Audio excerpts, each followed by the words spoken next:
Ladies and gentlemen, thank you for tuning in.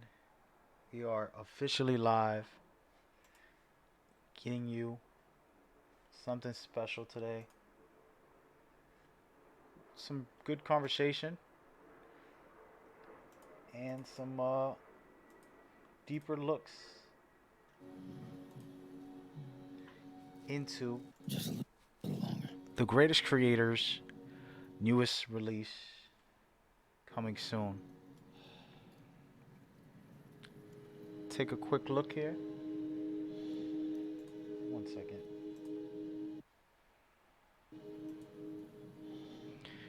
Well, we're having technical difficulties, folks. That's right, we're stuck in the Death Stranding. We're gonna break this down to a science on some things that I feel gamers need to Let's know get it about, moving. and it is happening right now. One second.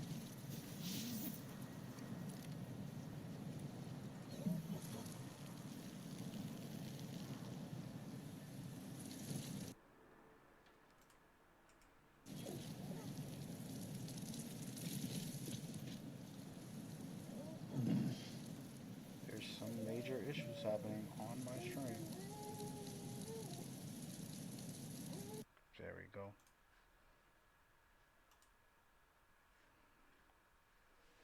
Wow. What a way to start.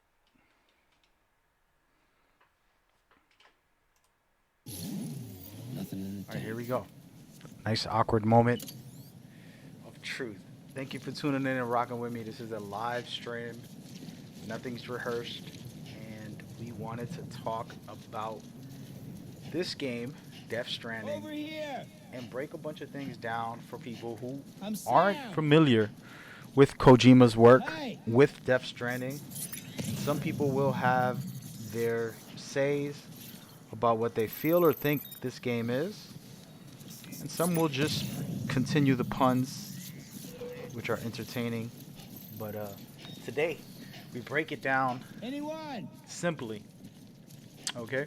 First of all, Hideo Kojima Anybody games hear are me? action packed. So the idea that some are saying from what they've seen, they felt like there wasn't a lot of action and all you're doing is traveling. And this is 100% false. You're going to be in a very dangerous world. There's going to always be a good balance of action and traversing. A lot of reasons why you see this type of stuff here is to explain to players they can get anywhere, they can do anything. Don't feel limited because there's a mountain. I can't climb it. You're gonna have tools necessary. So Kojima's been using his gameplay footage to kind of explain this to players, break it down to them in different ways. We're gonna lower the gameplay here so you can hear me. So please just understand Kojima always has amazing action. Actually, his games, player movement and controls, as far as AI, if you really want to take a look into the history, the Kojima games for the Metal Gear series have revolutionized the AI systems. It's the first one to have a caution and an alert phase. A lot of games follow this trend now. It's the first game to create uh, calling for backup. It's the first game to bring you things in that nature in a deeper level where they have to radio in. You can shoot the radio. You can, alert, forget the calls. Things like that are very, very powerful for the Metal Gear series that Kojima created. So in this game, there will be those elements of stealth that you can play through, sneaking through a base to not get caught. But there will be a lot of action and there will be a lot of dangerous elements to the game. People, one of the criticisms that someone told me was they felt like Death Stranding was all about Ghost. And there's a bunch of ghosts flying around, and that is very untrue as well. We're going to see footage in a minute about that. And this is not how I wanted to start the stream to discuss these negative topics, but it's important to get them out the way so people can get their mind right and see the bigger picture. But this game has factions. If you take a look during the gameplay as we move forward within the next 10 minutes, there'll be clips of him facing factions. And there's more than just one faction in the team. There's a lot of human AI in this game, probably more than you can imagine. It's going to be a very tough fight for you. And we're going to get back into what we're watching here as far as the presentation. Oh, and he falls over. But the presentation of this clip, which shows us the core elements of some new features of resources and being able to traverse to areas and taking care of yourself and the baby, which is important in life and in the video game. So anyway, so back to the topics of breaking down what people have been trying to make. Oh, it's a delivery game. All you do is deliver. I think in every video game that I've ever played, there was some form of delivery.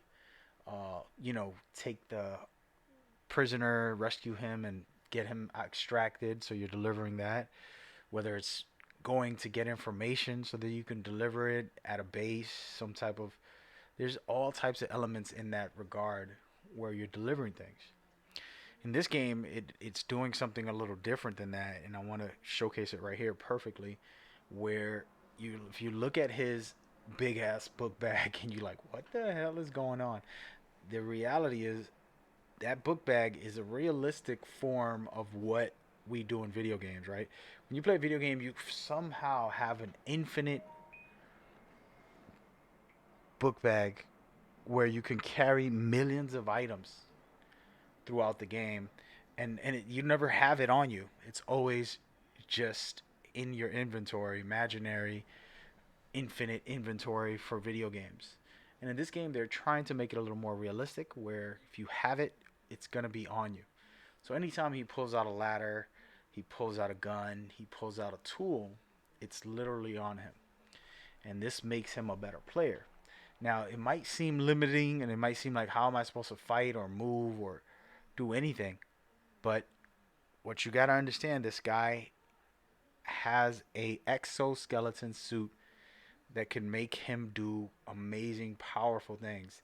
Not just carry these things, but he can jump far distances or high distances. He has probably very strong powers with those as you upgrade it. Of course, you're not going to get it right at the start, but as you'll see in a little while, he'll end up picking up one and using it to escape some enemies.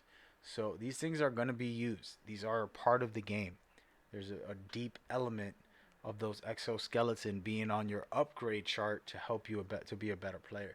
So that the thought of like, oh, I'm just delivering stuff is not true. You're out here trying to bring the world together. Sometimes it's going to take fighting. Sometimes it's going to take gathering resources. Sometimes it's going to take delivering resources, getting intel, and working with people within the game, trying to do things with them, for them. And it's just a lot of things like that. But Kojima, being the creator he is, he doesn't feel he wants to always showcase action packed trailers or gameplay because, in realistic nature, every video game does it. He doesn't like being standard, he likes to be different. He wants to show people different things. For example, we get a quick setup here about how the scanning system works. You're in regular water, then you're in the yellow where it's a little deep and harder to traverse and it's taking your stamina. Then it gets to the red where it's dangerous to even be next to. And this causes him an issue. So these type of things are going to be not just for water, but when you're climbing mountains or going down mountains and various aspects, the environment will play a role in the game more than ever, probably in any video game.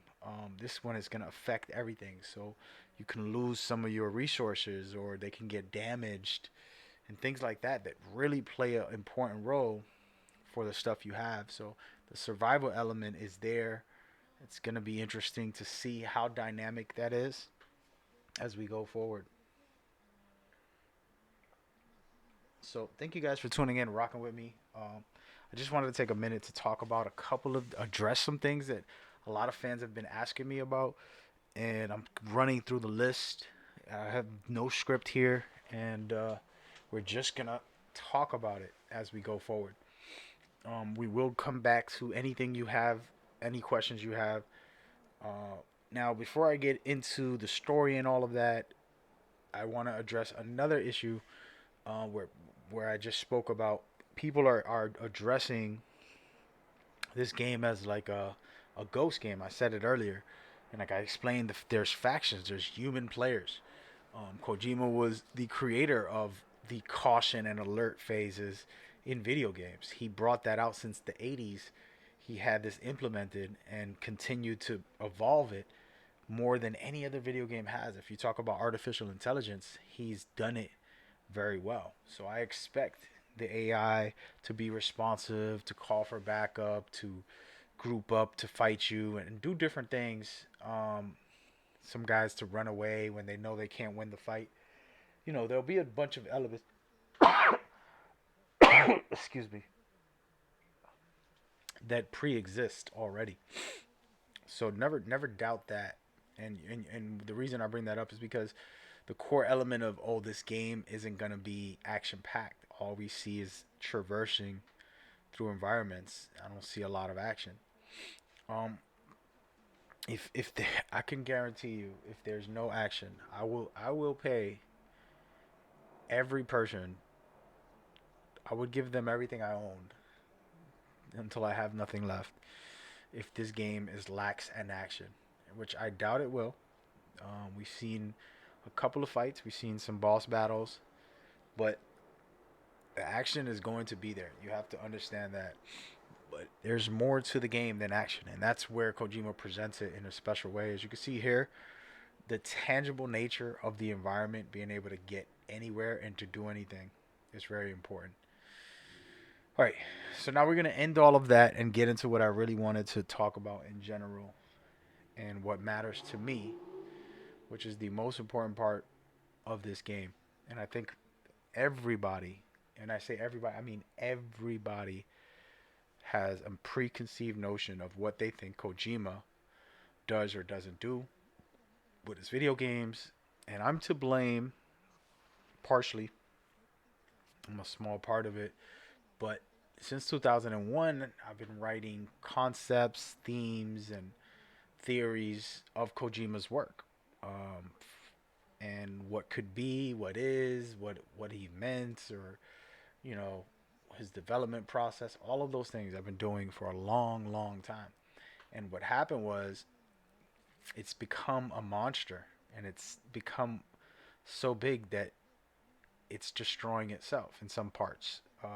It's an amazing, fun community who, come up with the craziest theories for Metal Gear, and now they have crazy theories for Death Stranding, and the facts are Death Stranding is a very simple game with a simple storyline on the things that are happening in this world. And we've already gotten too much information. I know a lot of people will disagree with me, but we've already gotten too much information on what this game is and what does it do. And not very spoilerish, but kinda. Supernatural events have destroyed the Earth, and the supernatural events are called Death Strandings.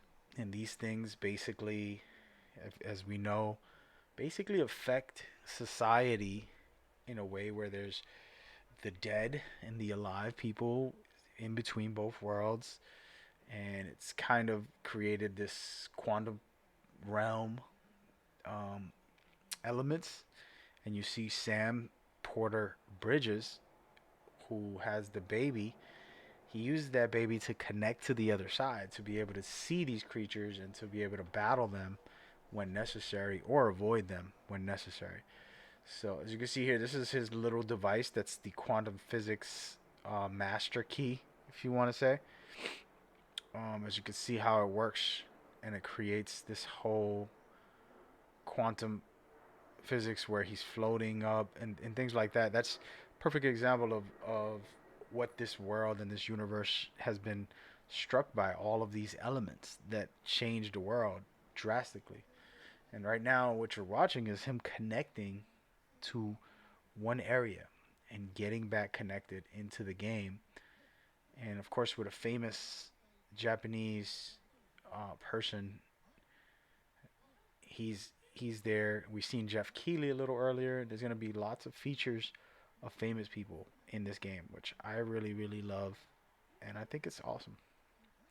But that being said, um, overall the game's gonna have so many elements of quantum physics, and understand it's not just gonna be all of these creatures. There's gonna be a lot of people, a lot of factions, a lot of problems, a lot of, how would I say, drama within the game. Something that Kojima focuses on is character development, and you're going to see a lot of it. Not just Sam Porter Bridges, but all the other amazing cast that we'll look at later on. Right now, we're watching gameplay because I wanted to talk. So the facts are. Oh wait a minute, did I just mess up? Oh buddy, ladies and gentlemen, apologies. I did, I did, I did. Let me go in here.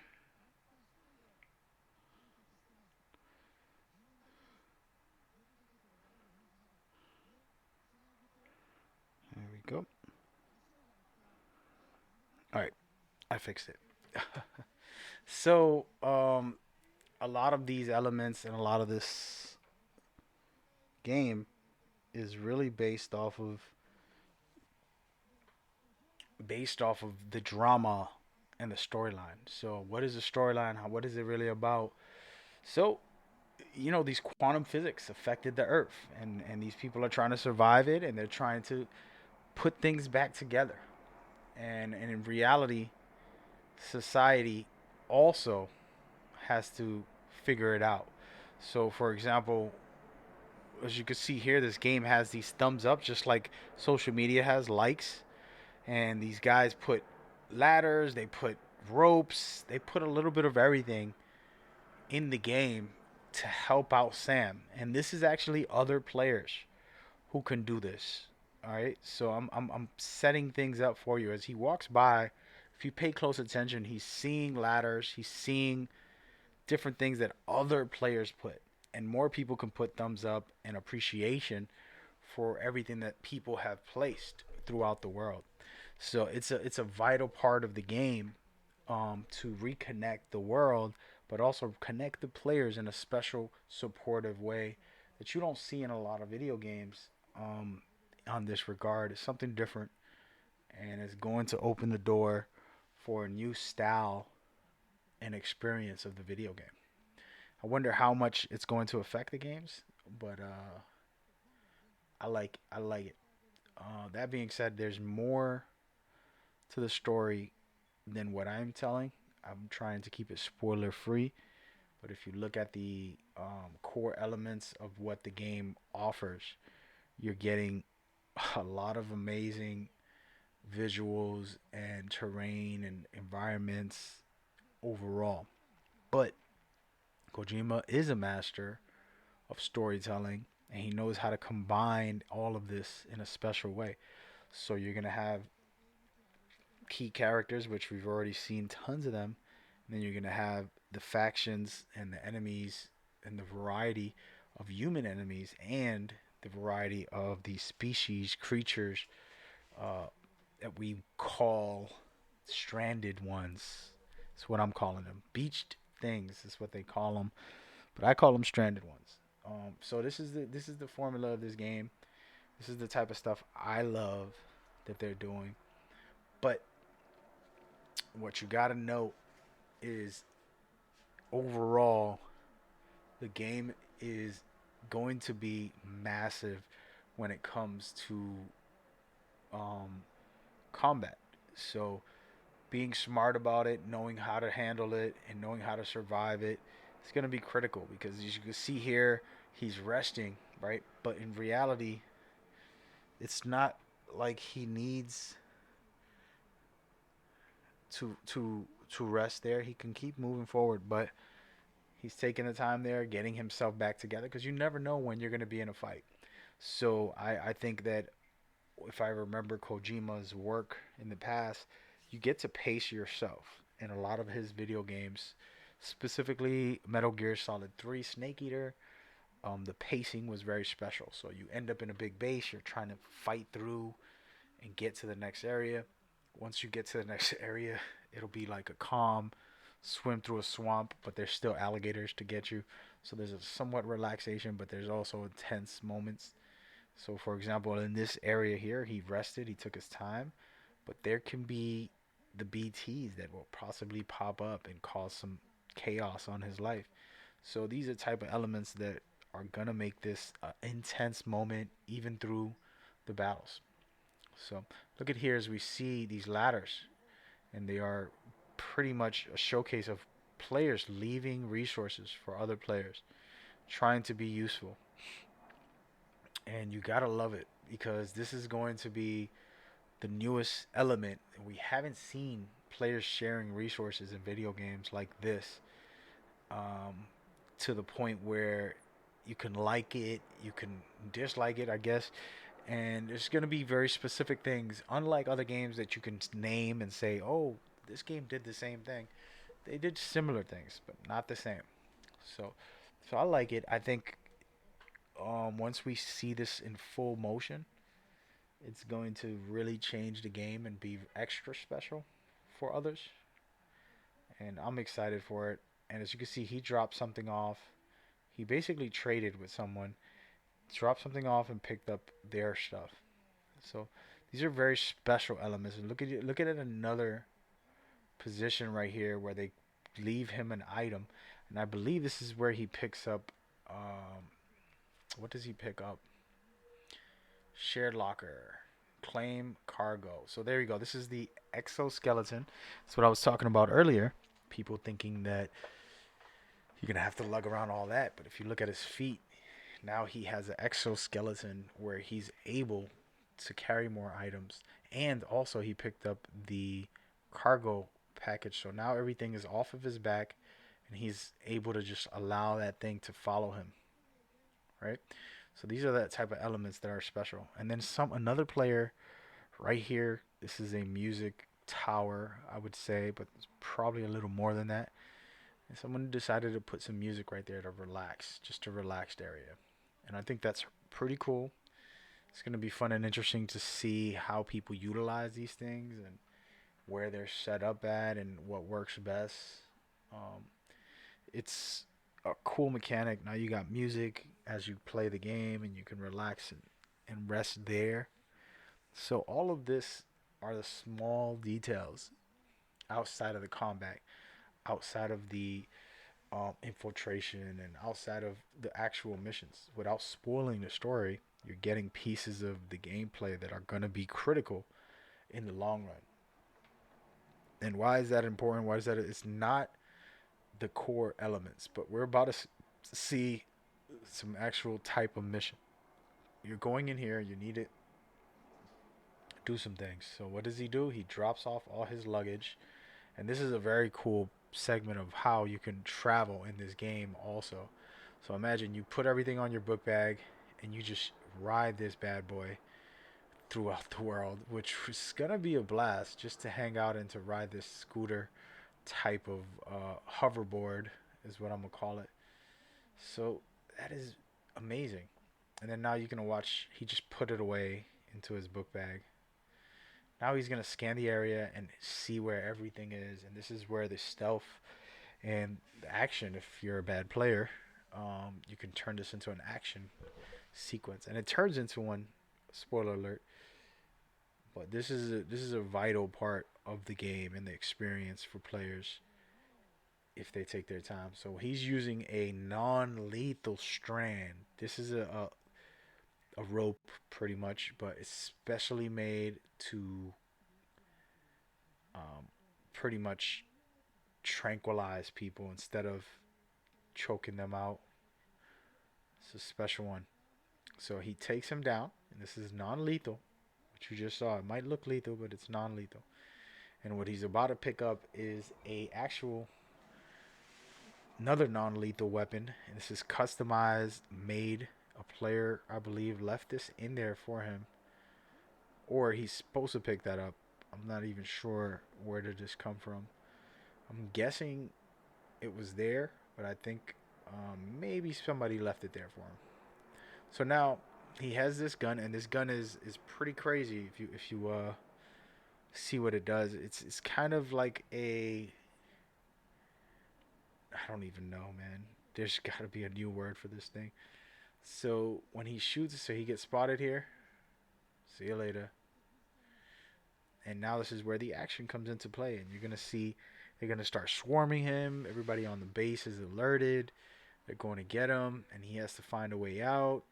And instead of killing them, he's using this new device that pretty much electrifies them and stuns them. It's a stun gun in a way, but a special one with the rope that wraps around them, keeping the theme of strands, aka rope. So this is what I like. This is what I like the most. When you're watching the combat, you see a lot of dope elements, a lot of amazing things you're gonna be able to do with these players, and even the speed of you could where you can catch up to this truck. You kept the speed of this truck, so that is pretty cool. Get him, you knock him down while he's down. You know, little details like that that you might miss and think, oh, the combat's not that great. It's amazing. Um, and now Kojima again doesn't want to be violent, so he's doing all non-lethal play for the most part. And this is more about a showcase that they want to do. They're purposely allowing the truck to get destroyed so you can see what happens when it gets destroyed. And again, this is a gameplay demo. They kind of script what they want out of it. So we're going to get to see the exoskeleton that you're using, the special abilities that it has. So it's not just for you to carry more items and to do all of those things. At the moment, as you can see, he's trapped. This is a big gap, kind of like an earthquake that split the earth. But with the exoskeleton, he's able to do an amazing jump like that and continue and escape from the fight. Now he could have stood there, knocked all those guys out, gather all the resources, and that's what I would do. But that's just me. I guess I'm a hoarder.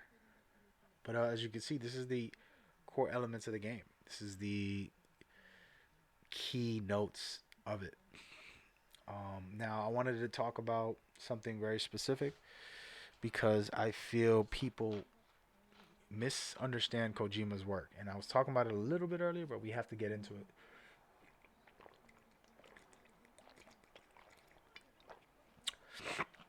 A lot of people um, try to make conspiracy theories out of Kojima's work, but in reality, what he creates a video game is hard to explain the game, not because they're complicated, but because unlike every other game, it's a full on experience. And what I mean by that is I play God of War. I think it's one of the best games in recent years.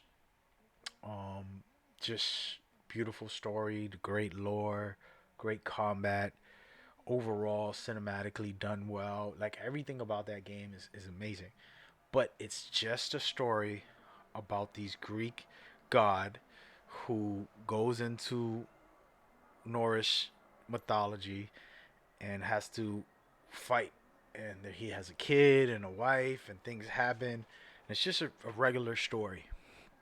With Kojima, what he does is creates an actual experience. And what I mean by that is the gameplay ties into the story ties into the theme ties into the message. The message is for you to truly understand and to take as a person outside of the game into real life. And it's a powerful thing that he does, and it's a beautiful thing that he does. And I think players don't appreciate it enough.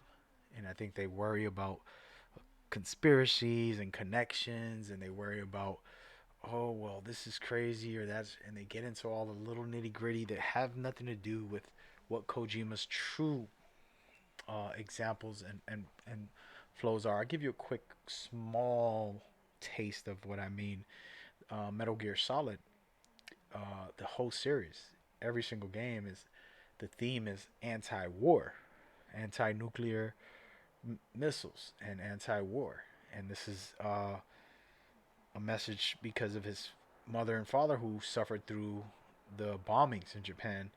So, so the reason this is important to remember and understand is that in the Metal Gear games, there's these concepts and themes that really open a door to a bigger picture on what is happening. So if you play the game non-lethal, you get rewarded. If you do lethal stuff, the game will have consequences and make you feel them, and you have to experience something in the game. And they put you in these positions where you have to choose, and it's just a lot of really powerful things that are very interesting and very special.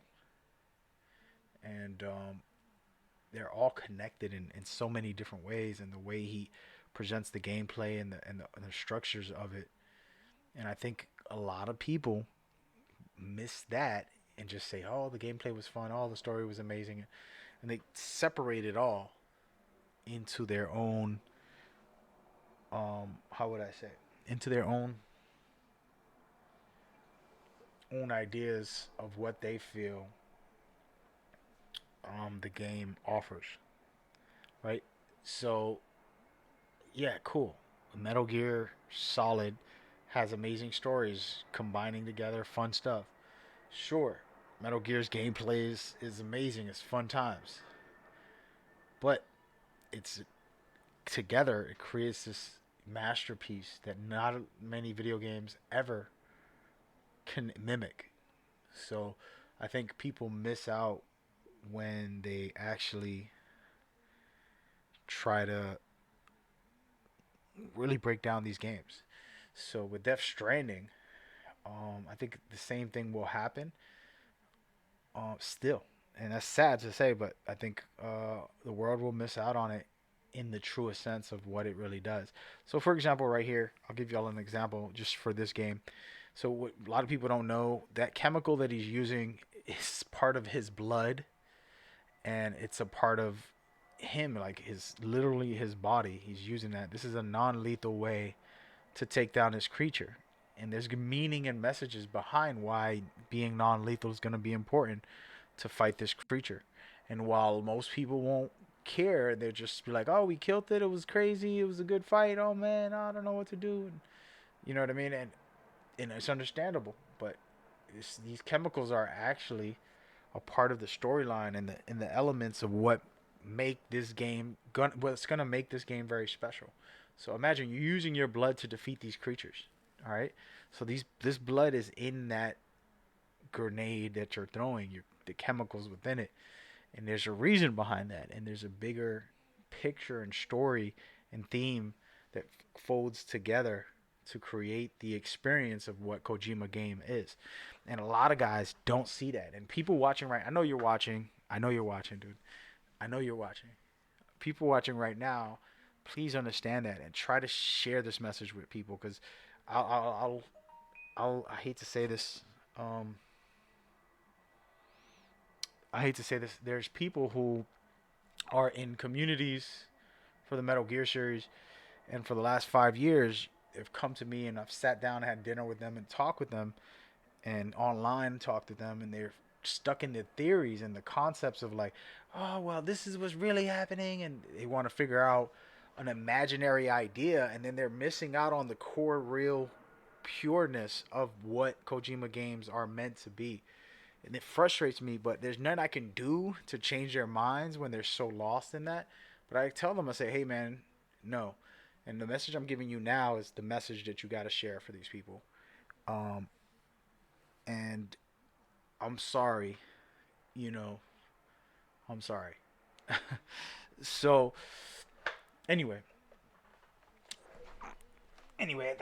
that's what I want people to understand and explain and understand in a deeper way because there's a bigger problem with what you really don't know and you're missing out and the whole world will miss out and they'll still think this game's amazing just like they do with the Metal Gear games. Oh, this is fun. It was a fun gameplay. Oh, the story was great. The visuals were good or whatever you want to put to Kojima's mastery. Cool. But take a second and put it all together and really experience it the right way And I can sit here right now and break down every Metal Gear game and tell you why it was so fantastic. Not because of, oh, the gameplay was just good or the story was great.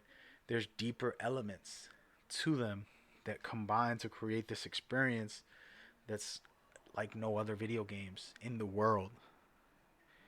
And I love Cory Barlog. I love uh, David Cage, two of my favorite creators.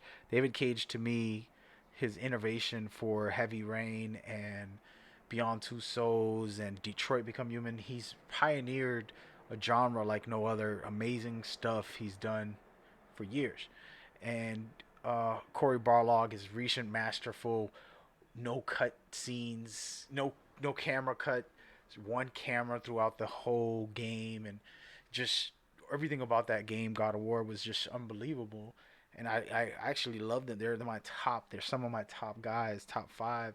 But Kojima can't even. Kojima is my top five. Like, it's not a fanboy. It's not a. It's just realistically, as an artist, a creator, you look at it the right way, and you'll appreciate it. So, but anyway, um, back to the core of this game, and the reason I'm bringing that up is because this experience is meant to change your mind um, about things in society and try to see things differently when you play a video game. And we're supposed to support and grow in society and life, and we tend to focus on ourselves so much, absorbed in our daily day, that we miss out on trying to be there for others and do more for others. And this video game is going to try to connect us in a special way and make sure we're not disconnected, making sure that we're not stuck in Death Stranding type of mentality, that we can escape that and we can go into life connections. And that's what this video game's message and themes and concept is. And I'm excited for it. Hold on a second. I want to message everybody on here. There you go. Oh no. Something went wrong. I'm reloading my stream. But everybody watching, again, apologies. I know that there's a bunch of people everywhere in different outlets, YouTube, Mixer, Periscope. If I'm not seeing your comments, come over to Twitch and let's talk there. I'm going to see if this is working because I have a universal chat. It's called Restream.io. It's a website I use, and I'm on all these platforms at the same time. So, um, I can't talk about if I have the game or not. What you're watching is just footage of what we saw already. So I'm not doing anything illegal. Um, as far as like exposing.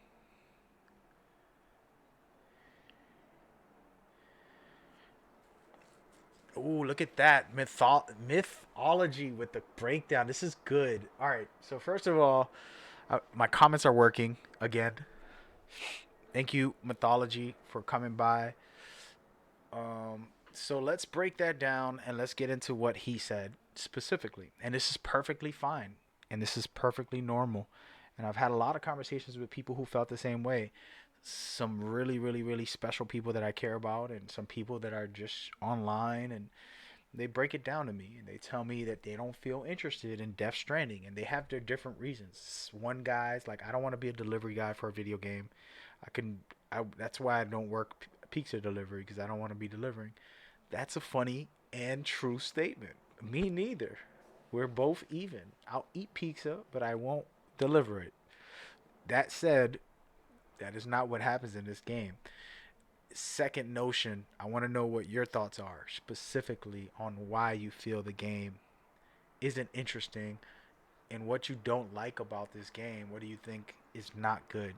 Because I can tell you a million things of reasons why it is, visually and technically, just from the visuals you're seeing here. all the way to, if you see the way he walks and he's on a rock, his feet aren't just imaginary planted. If there's a rock, his feet will confide to it just like a regular human. So thank you guys for coming through. Felipe, thank you for coming through. We are trying to enjoy the discussion about Death Stranding, and I would like to hear you guys' thoughts and opinions on this. And I like it when people just be honest and open and feel that way. I'm a big fan of the game. I think it's going to be an amazing experience. I broke down why Kojima is a genius, but I'm happy to get into deeper layers on what we feel. So if you feel like there's a reason why, you'd let me know.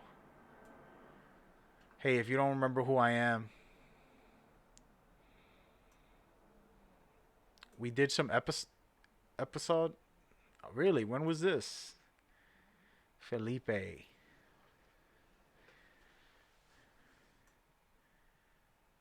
All right, so I'll give you an example here. This is a stealth section of the game where you're in trouble and you're about to get caught by some of these creatures. And you have a chance to escape here, but this guy doesn't at the moment. He gets caught. But you can easily escape from that if you make it out of that black tar that's going to capture you. But what's cool about this is that we get to see a boss fight and things like that. So there's action in this game. There's a lot of action in this game. If you're thinking that this game doesn't have action, then you are solely confused about everything that this game is offering. There's so much action. It's crazy to think that it's not going to have action. You have a lot of factions, human factions, not creatures, not just creatures, even though we see a creature right here. There's a lot of action outside of the creatures also.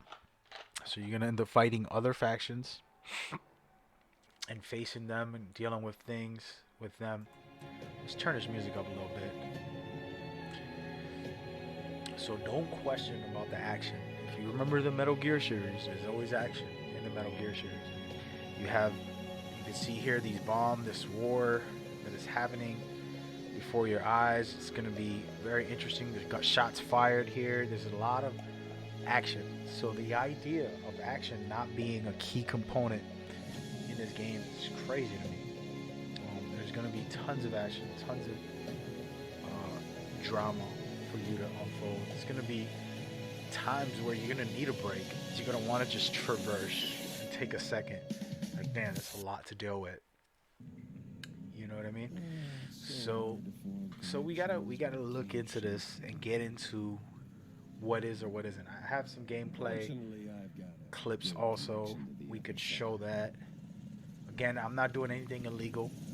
I know people are probably wondering, oh, you showed some clips. No, everything I've shown is out in the public already, so I can't get in trouble because I didn't showcase any official exclusive clips of the game yet. Keyword yet.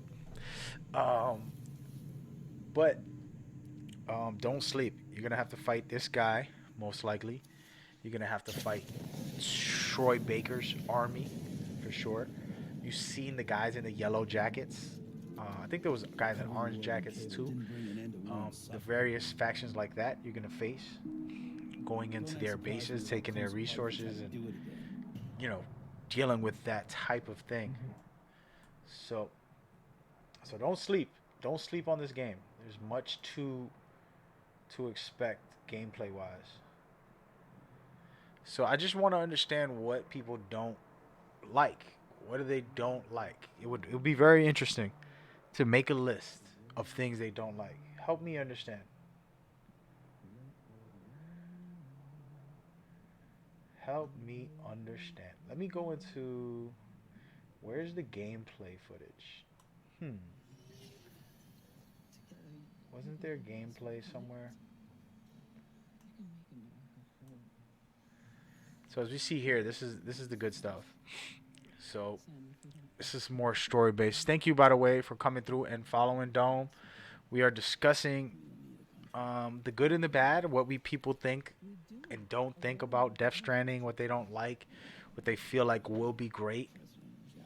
what won't be great, because it's important for people to know it, exactly what they're getting. It seems in the community, if I was to go on Twitter right now and I search Death Stranding, a lot of people will tweet, "I don't understand this game. What is happening? What is going on? This is crazy."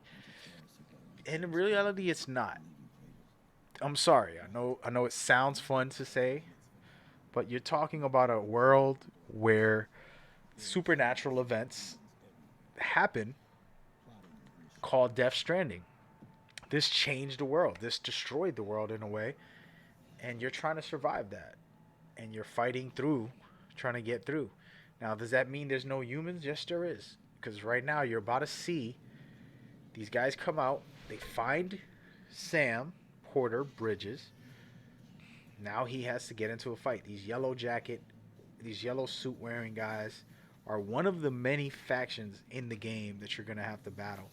And there's a lot of action, as you can see here. He dodges backwards, he moves forward, he loses his item, he picks it back up, then he gets into a fight, and beautiful combat here. Bang, knocks him out. Then he uses the briefcase to knock another guy out. So there's different combat styles. You can even use your bike, run somebody over with that little wheelie. So there's elements, and what's cool about this is a little dynamic element is it started raining. The yellow suit guys got scared because that's when the creatures come out. So they didn't want to face the creatures and fight Sam Porter at the same time. So they escaped during that time. But what Sam does is connect to this baby to be able to see on the other side. So right now, as he's connected to the baby, he's able to read where all the creatures are because of the baby, because the baby is from the other dimension. So he's using that device, aka the baby, to connect to the other side. And this part doesn't go as well as planned, but you can't escape these elements like I explained earlier. You can easily keep running and get out of that and not sink into the other side. What is the other side? That's a different thing for Kojima to explain. And I believe it's never going to be truly all explained. It's always going to be somewhat of a mystery. If you've seen Stranger Things, the other side, it's kind of explained a little bit how they got there, but they don't explain the other side fully the way it should. And they're already on episode season 3 or whatever. But so you're going into the other side. You're dealing with those creatures, but you're dealing with the human factions on Earth. There's a lot of elements like that, and people are sleeping on the fact that there will be human players you'll have to fight. There'll be factions you'll have to fight. It's not all creature based. It's not a ghost game. There's a lot of elements happening in this universe, and as you've seen in these trailers, a lot of amazing actors and players are in here. We're about to see possibly the biggest name in the gaming industry as far as voice actors go. Uh, Troy Baker. Let's watch that real quick. Your hands are full. It's no biggie. We can always tweak the rules a bit.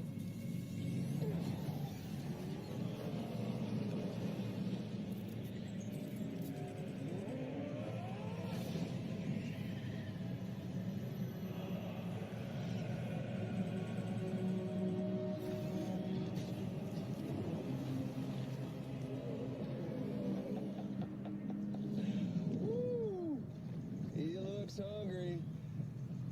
All you gotta do to make it out alive is not get eaten. Sound like fun? Of course it does. So, very, very key element, special part here, as you're seeing once again, right there. Just a very simple clip of what it's going to be happening. So you're dealing with Troy Baker, aka one of the faction leaders, human faction, not creatures. He's a human faction leader who also can manipulate these creatures and utilize them for combat. All right, so you're getting special stuff. Now, this specific trailer is mostly traverse type of environments, looking at the different elements and places you can go and things you can do. It's pretty cool. But this is a mixture of what you can see and what's happening in this game. And the reason why it's good to mix them up, because the answers are in these trailers. All right. So as you play the game and you remember all of these trailers, they're going to open a door to what is really happening in this universe.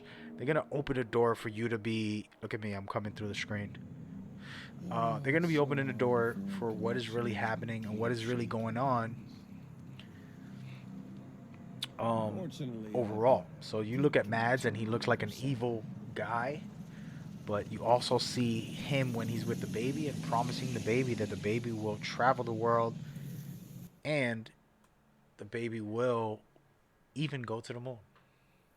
And we'll get into that a little later, but there's just a lot of deep elements for you to pay attention to in this game. And if a lot of people just, what would I say, dismiss these trailers, you're getting spoilers. Everything is explained. It's sadly, I think I've seen too much. Now I know what the universe is. I know what to expect on every level, other than the core plots and the twists that are going to come at the end about who's the good guy or bad guy and why they're doing what they're doing. For example, she looks mighty evil in this scene, but then she's very good in the other scenes.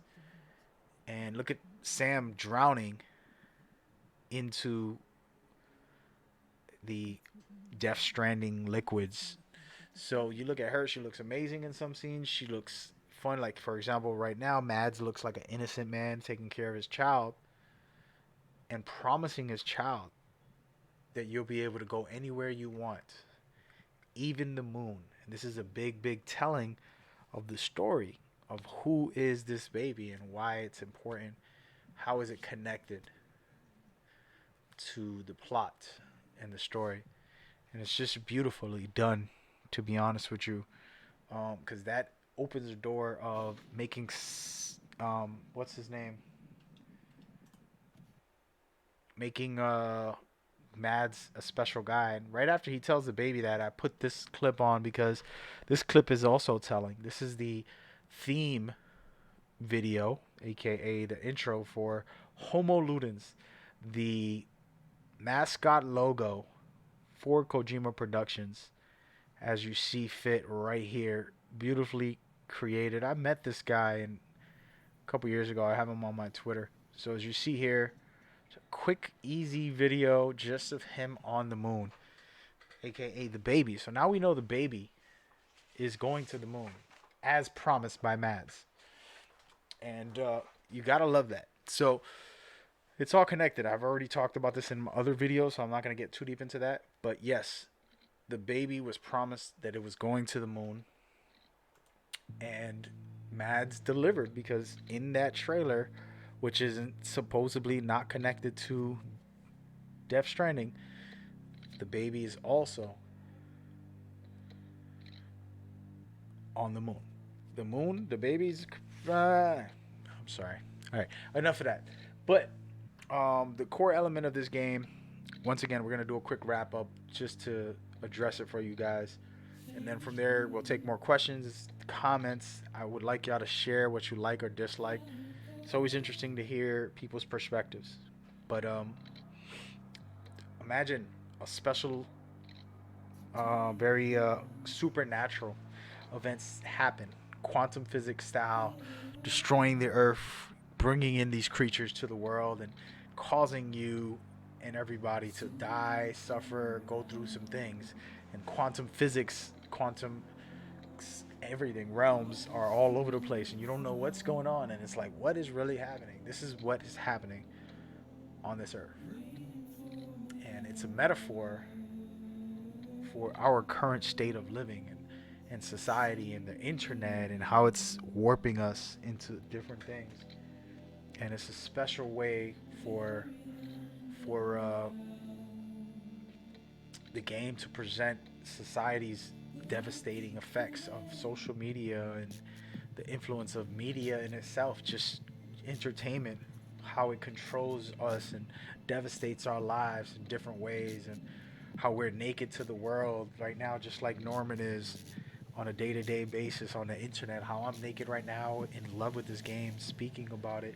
How I'm trapped in this quantum physics streaming life, and how the handprints of everybody in the world are all over my body, just like Norman Reedus. How there's powerful people in this world above me controlling things, and maybe they're here to save me, or maybe they're here to destroy me.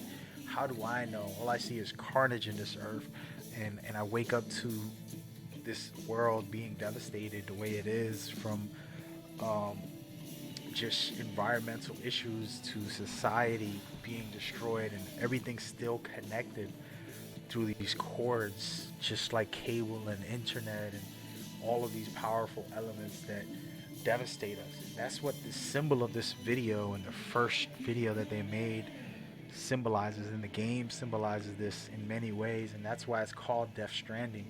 It's really meant to be life connections, and how we all connected through these struggles, and we die in the real world many different times over for various things.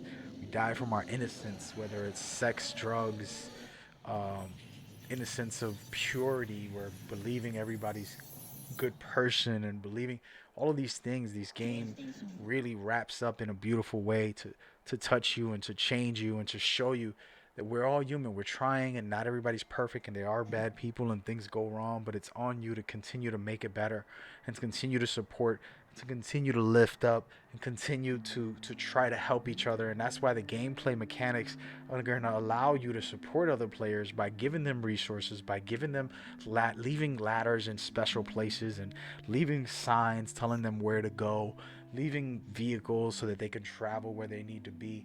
All of these elements are just like real life. You have a struggle, there's things you're going through. Someone has to be there, someone has to reach out, someone has to try while they're struggling too.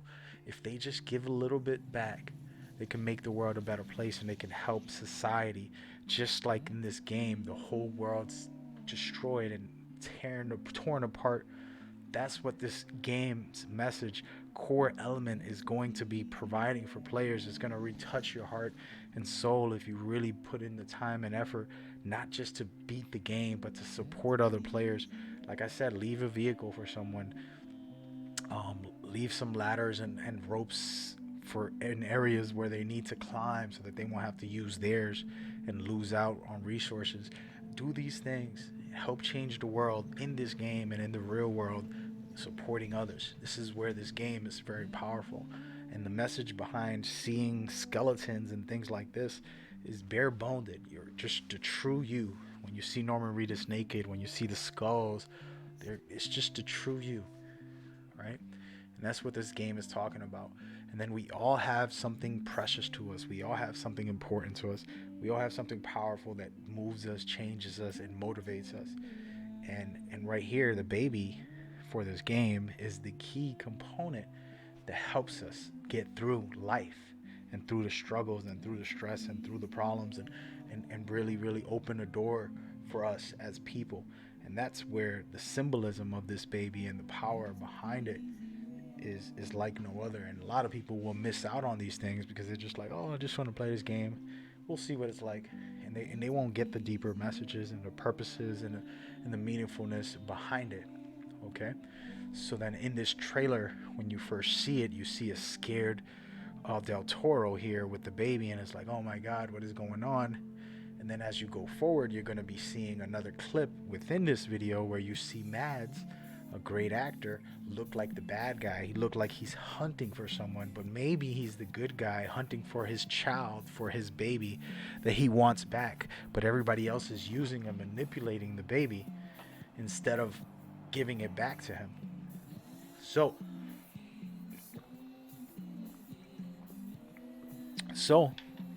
as you experience this game and go through it, all of these truths will be revealed.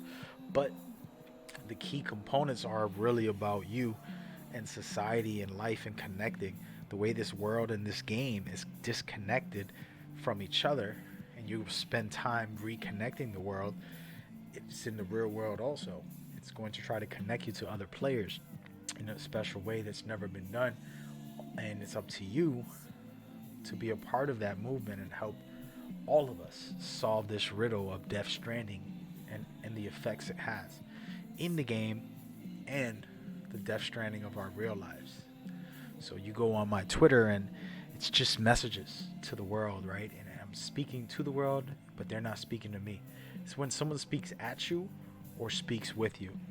So there's a big difference between someone speaking at you and speaking with you. Right now, I'm speaking at you guys. I'm trying to touch you guys and open your eyes to this game and open your minds and hearts to see the bigger picture. This man right here is searching for his child, searching for his creation, searching, and he's mimicked by the little doll baby, but he really wants to find his child.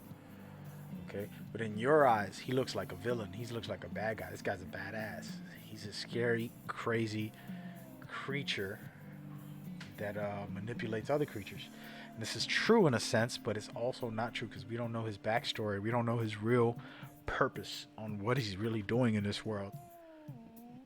You know, and it's the same thing when you go on social media. You might look at someone and judge them from the outside. They said a stupid tweet. They misspelled something. They put up an ugly picture of something stupid, or they, it happens. We're human. It's not the end of the world.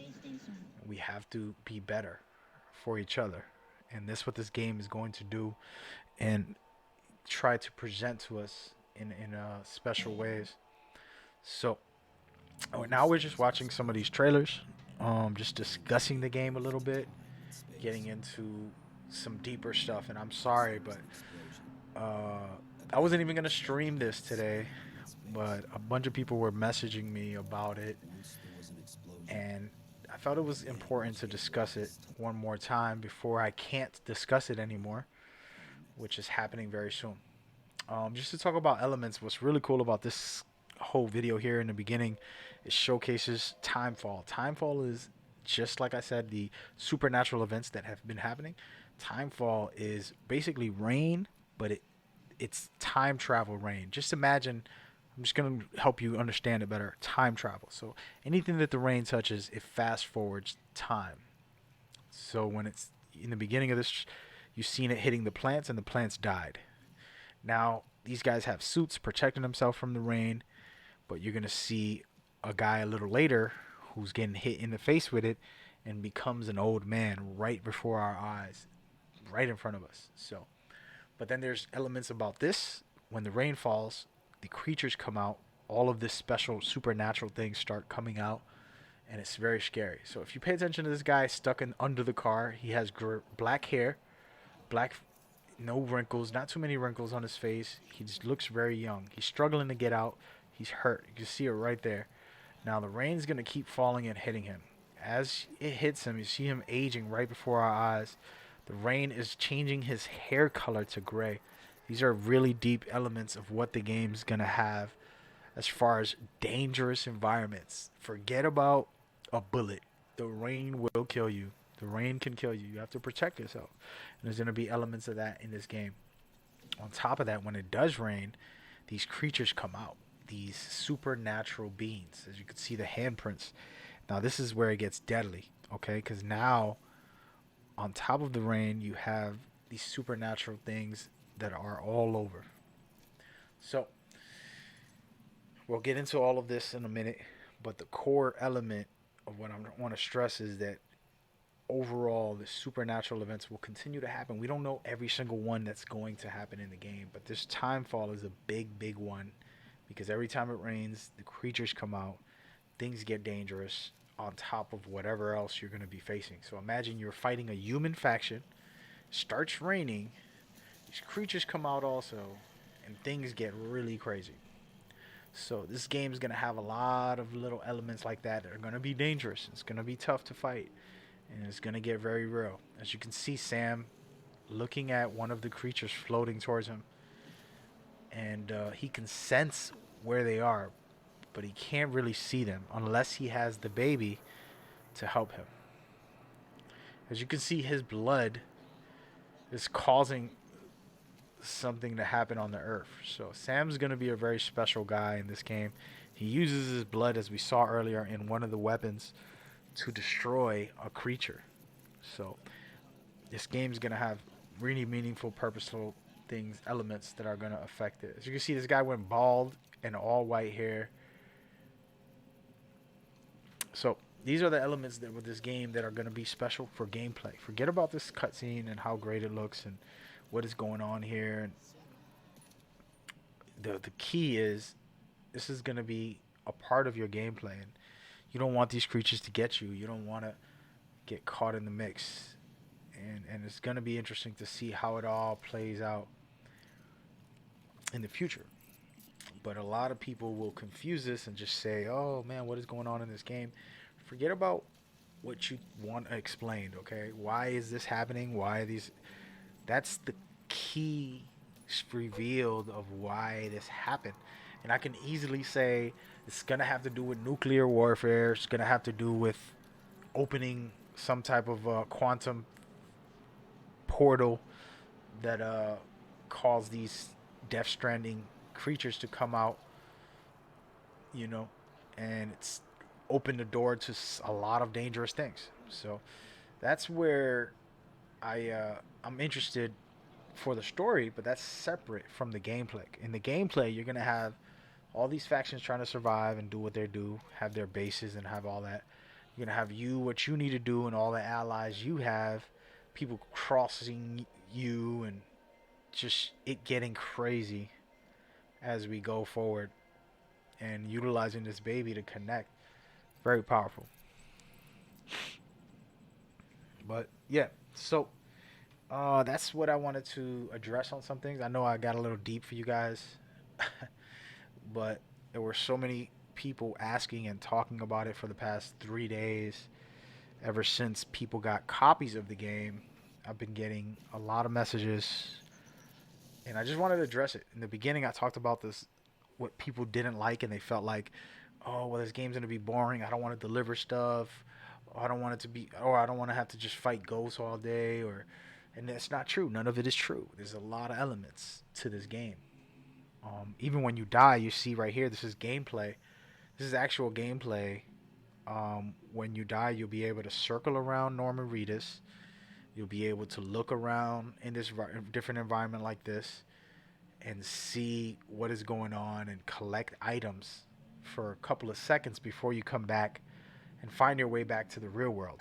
So this is an actual gameplay element that Kojima has confirmed is going to be in the game. So get ready for that. And every time you see this, remember that. So you're trying to connect back into the real world. And they do a really good job to show you that in a way as you're collecting these items, you're going through the map. You go into Sam Porter Bridges' mouth and end up in the real world just like you're going to be doing in the video game more or less.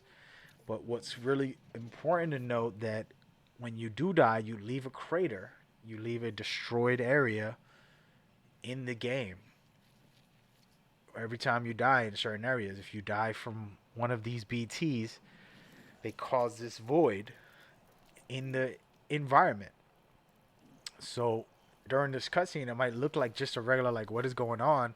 But in reality, they explain to you in full detail and they show you what happens when you die. The reason it's called Death Stranding because you never truly die. You come back, and that's what he does here. And you're going to see the void when it zooms out and show you exactly what you can expect.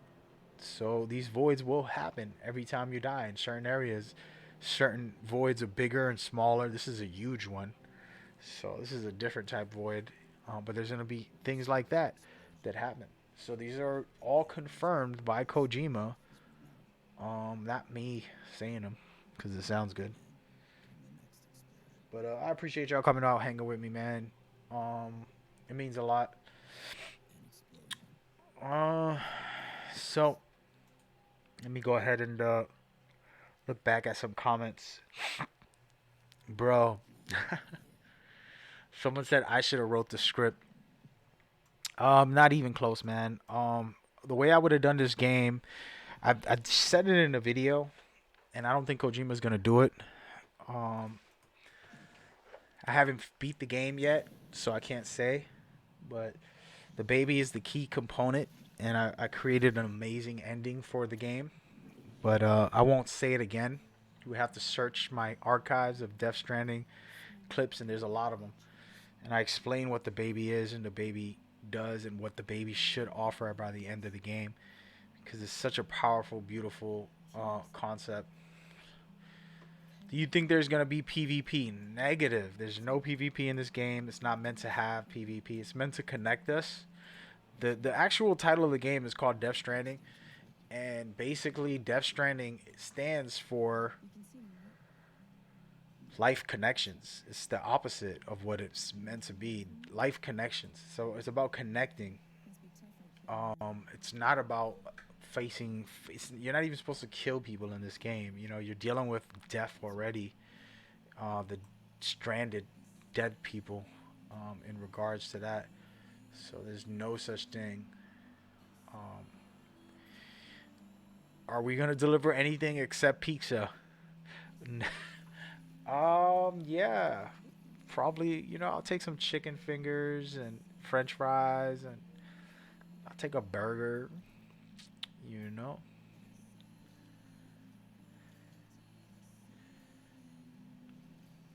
Um, Let me see. Oh, snaps. My boy Turkey's in the building. Two questions, he says. Uh, what do you think if the people can help you, then doesn't that mean it can be your enemy as well? Well, yes. So this is the tricky part, right? So I can go back to the footage and show you guys again. So in some gameplay, we see guys leaving ladders in certain areas. We also see guys putting signs up at certain points, like, "Oh, this is a lava," or "Oh, this is a dangerous point, a positive point, a good area to be in." So they have signs, and they have a bunch of signs, and I could slow it down and show you guys each sign if I really wanted to get technical, which I should probably do, just for you, my guy. So it's gonna be hard to find that clip. Oh no, commercials. Thanks. Thanks. Let's take a quick blackout moment. This game just played me out. I'm gonna find the clip if I could, hopefully. Huh. I know where it's at too. I just gotta find it, man. It's not easy.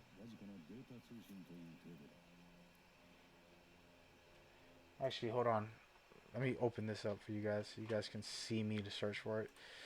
So there's a specific spot where he's in the lava area, and he showcases all, well, not all, but a lot of the signs. I don't even know where it's at, dude. Here it is. Okay.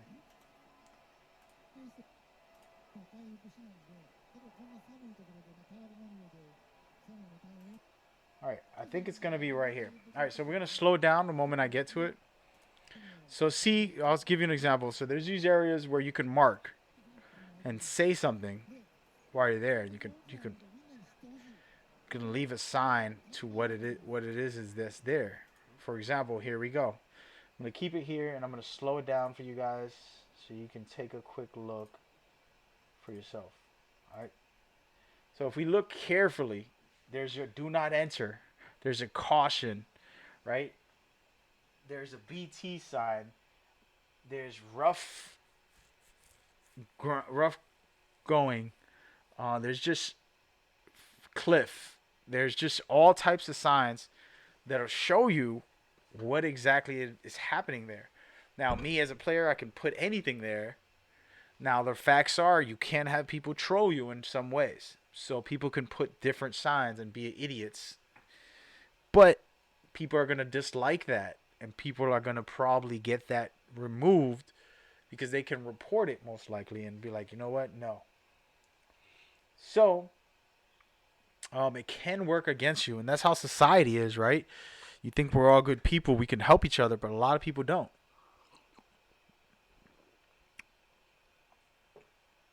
But Those are one of the key elements on this game. But then there's a bunch of different terrain and places that people can go that I'll show you in a second here when I get a chance to go to those spots. So these ladders, oh, let me put this into normal speeds. There's a lot of ladders, right? Not every ladder is yours. Some of this is other players putting ladders in areas that they climb, and they're nice enough to place them there for you. So they're helping you. You know what I mean? Leaving resources. For example, there's a bike someone leaves later on in the game. They leave a bike just for Sam. Let's go over here real quick. So for example, here we go. Right after he leaves this area that I just showcased, if you look carefully, we're gonna slow it down and pause it for a second. You're gonna see people who left things. For example, see right here, somebody left their ropes to climb down. That doesn't matter. It's not that big of a deal. But we'll see in a minute. So here it is right here. All right. Take a quick look. There's two ladders, two separate people. One of them has 56 likes. The first ladder has 56. The one next to it only has 0. So some people will be able to get more likes than others. It's kind of like society, right? You go on social media, you have more likes than others. Which one is more helpful? Who's more? And you're going to be able to get resources and get bonuses for your game because you're helpful, because people like your help in the game. So we're going to stop it there. We're going to take a look at it. All right. You're getting more likes. You're getting more support because you were helpful. And this is going to help your gameplay. This is going to help you overall. It's not just being a good person. You will get rewarded. And I tell people all the time, being a good person in real life is a practical, intelligent thing to do. Because the more better of a person you are, the more the world will receive you better and you can get better opportunities and people will support you more because of that. So this game is kind of putting that on the table for you. Go ahead, be a good guy. And you're going to see resources and different things that will help you because you were a good person and you helped out with these small little details of just leaving one ladder. I'm sure you're going to have many ladders. You just leave one ladder and help out the world.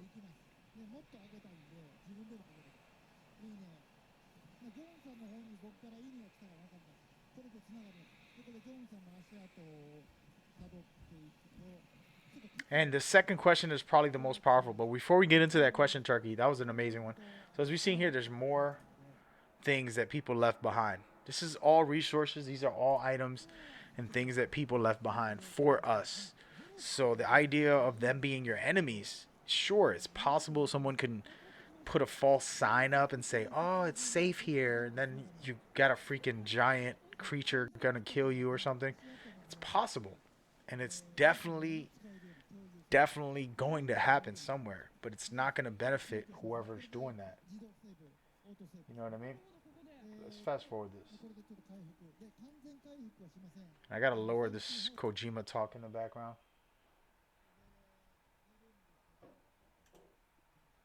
So I want to fast forward a little bit and get to another spot where someone leaves not just a ladder, but they leave resources. All right. So look at this right here. This is a nice area where someone leaves the exoskeleton that helps you jump farther, that helps you carry more weight easily, and things like that. All right. So this exoskeleton, if you look, he's gonna place it on his legs. He's gonna put it on, and he's getting rewarded for this, right? But he can leave something in that spot also to say thank you to the person who blessed him with that. So this is where the gameplay mechanics and setup is going to be very special. There's going to have unique elements in there for it. Someone else leaves the music tower with some good tunes in there, and again, a lot of likes for it. You know what I mean? Like, this game is going to have a lot of little cool things like this. All right. But now we're going to get into a very powerful thing that I didn't want to talk about. I can only talk about it a little bit for various reasons I can't say. But it was a very good question, and we're just gonna breeze through it briefly, very briefly. All right. So before we breeze through it, we're gonna skip all of this and go back into it. So here's the question. This is a good question. This is probably the best question I've been asked ever. I've answered this before I've played the game, before anything. I answered this the first week of the game. You see him talking to the baby, first of all. Let's listen. It's okay. I'll always be with you.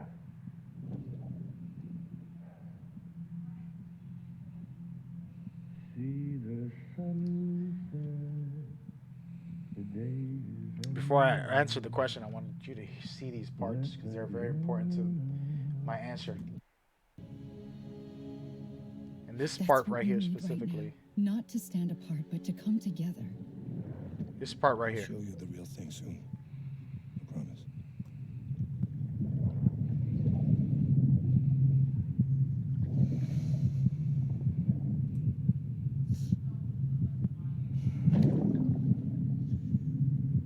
The whole wide world will be yours to explore. You'll be able to go wherever you want. Even the moon.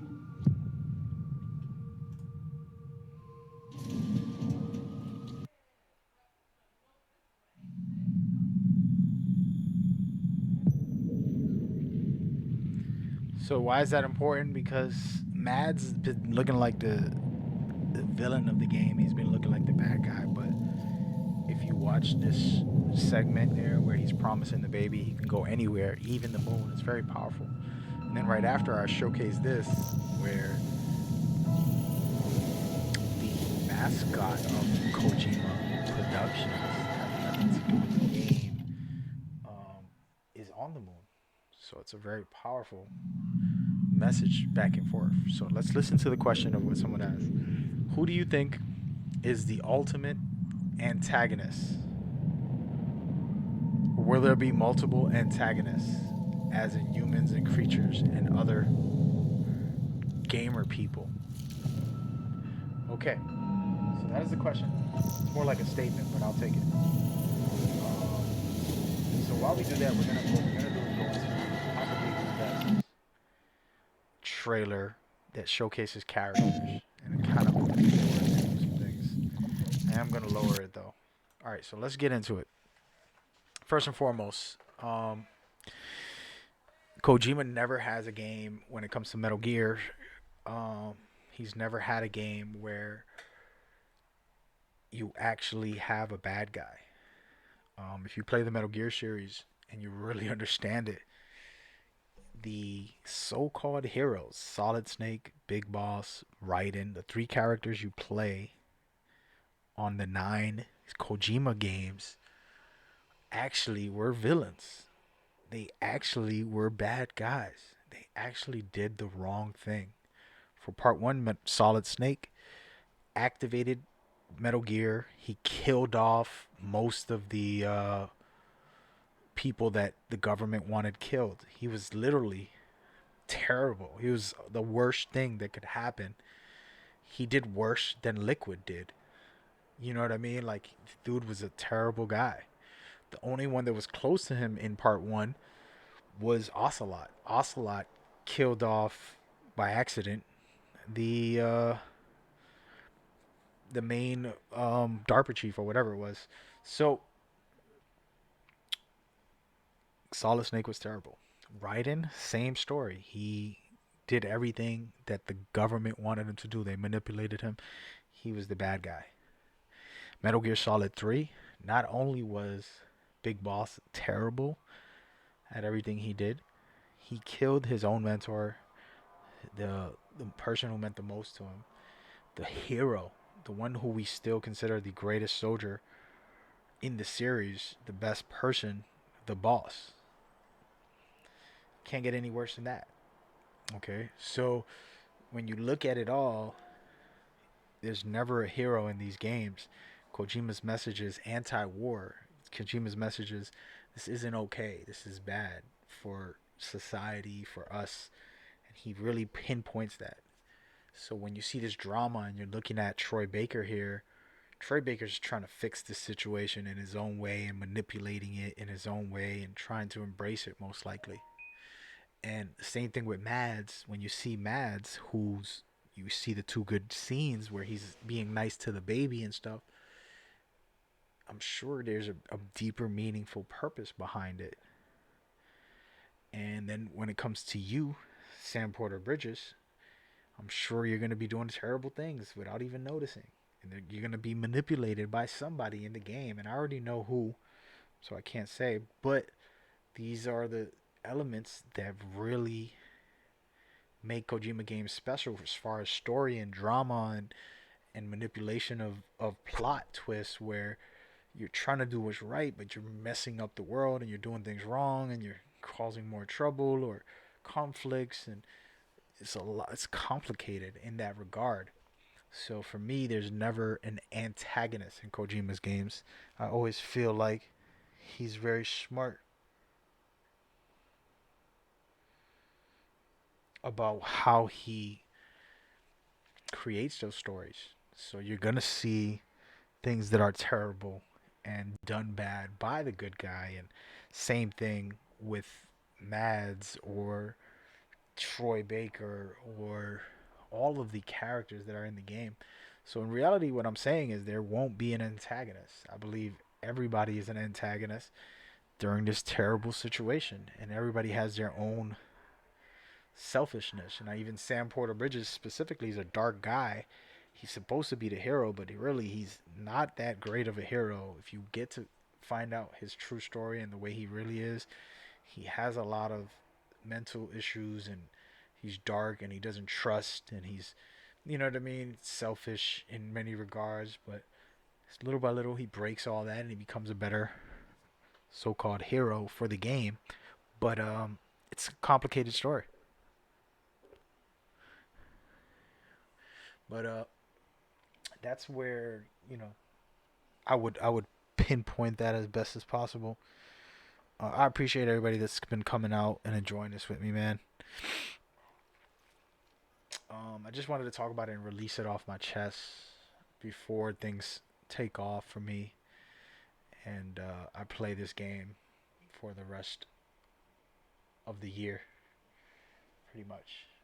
Um, if you're on other platforms and I can't see your comments, I apologize, man. Right now, at least Twitch and YouTube are popping up on my regular chat. Uh,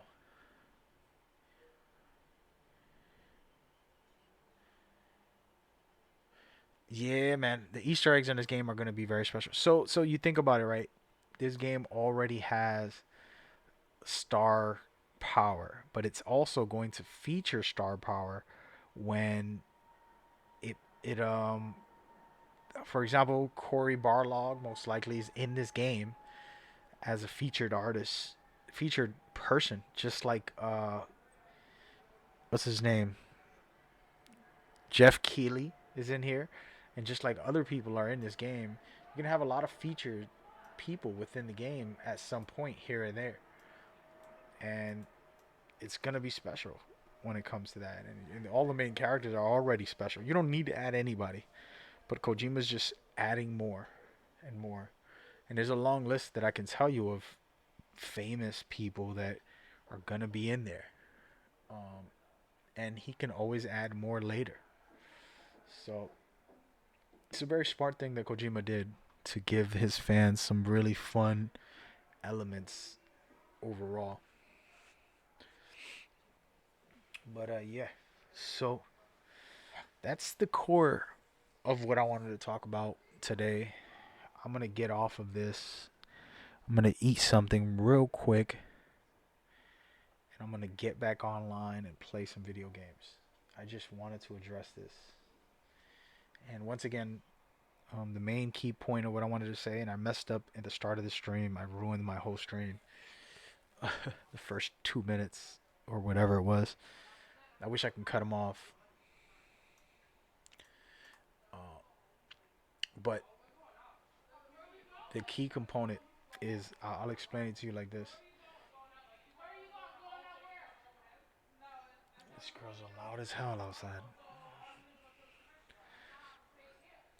So basically, the key components of what Kojima is offering is not about just gameplay or just story. Everything is tied together for a full experience for you to really be immersed and get a deeper message for your personal life. And if you can look in the game and see that, then you've done your job as a gamer to experience this. Because it's going to have fun gameplay, it's going to have a dope story, and it's going to have all of this list that you want to have. But the key is the overall and how it connects to you as a player. So, so do what it do. Listen to this.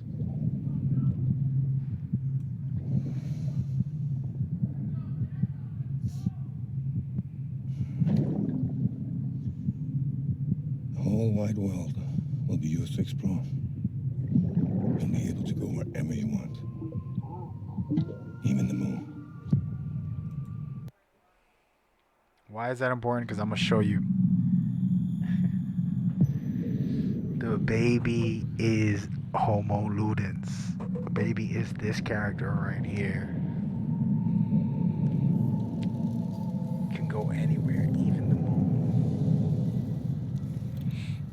Imagine the loop that you're in, whether you're the baby and Sam Porter and Homo Ludens and the player and more.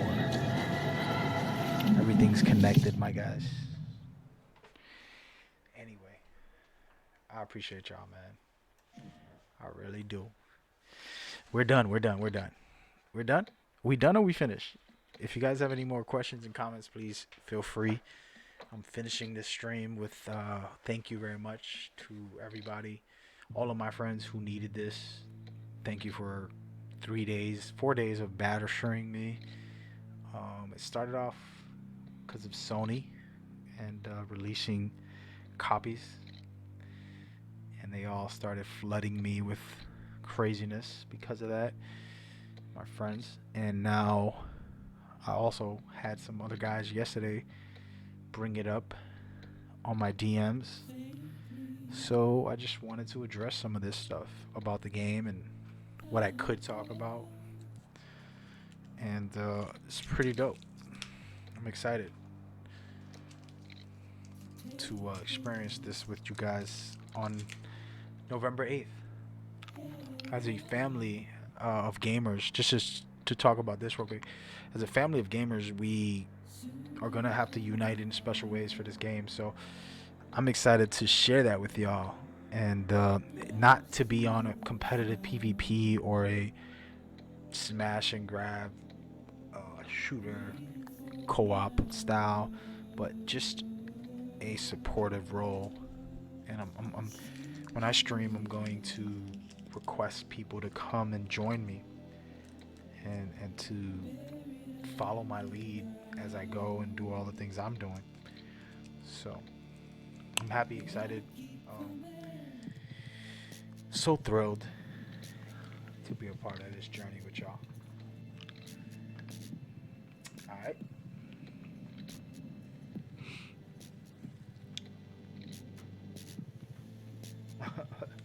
Somebody just messaged me, yo, let me get a copy of the game. On my text messages, my fam. It's not happening, brother.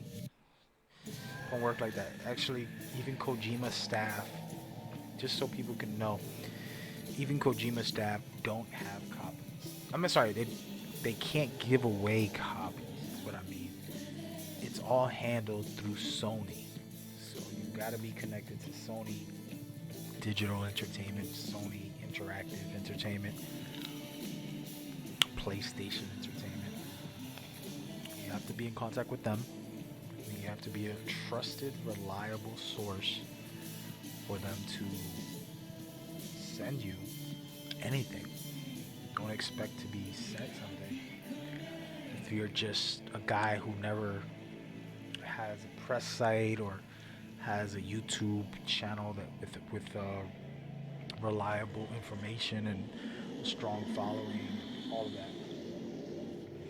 You know what I mean? How could they trust you if you're just a random person who wants a copy? It's not how it works. So you gotta either be a big name, you gotta be a trusted site for reviews, you gotta be connected. You know, it's nothing against you. Sony's not giving you one because they don't dislike you. It's just trust issues and things like that. So if you want a copy, don't ask me because I know you keep asking me. Talk to Sony PlayStation. Hit up their PR department and see what they could do for you. That's just one second here. I'm in direct contact with Konami. I'm sorry, wrong name. I'm in contact with Kojima's staff, with producers and developers, and they can't do anything. You know what I mean? Like, it's not their job, and it's not in their power, regardless of them working directly on the game, because Sony has priority and the power behind it. So know that. Now, if they really want to put their name there for someone, they could possibly do that. But that's asking a lot of an employee to put their name on one person. You know what I mean? So I would say just contact PlayStation directly. And hope you guys get it and enjoy it. Alright. But yeah, that's what I got for you guys. He said the embargo, the reviews. Yeah, November 1st for the reviews. I'm not going to be revealing anything. I think if people do reviews, they can't spoil it. It's not cool. I think if I end up doing a review, it would be about mechanics, gameplay. I won't spoil any story. I'll just talk about mechanics and gameplay. Like, all right, well, you guys, this is not a delivery game. You're able to shoot. You're able to stealth. You're able to snipe people. You know what I mean? Oh, let me see. But yeah, so that's what the deal is, man. Thank you guys for tuning in, rocking with me. I'm gonna close it out. It's been a fun hour. I wasn't supposed to go this long, but we kept it up. Thank you guys, man. Guys on YouTube, guys on Facebook, guys on what else? Mixer.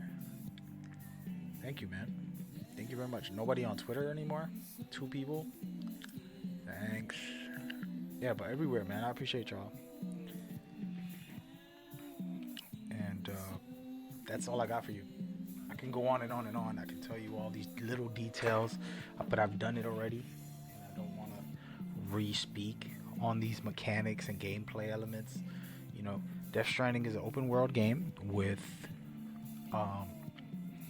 shooter elements, stealth elements, new genre elements called stranded,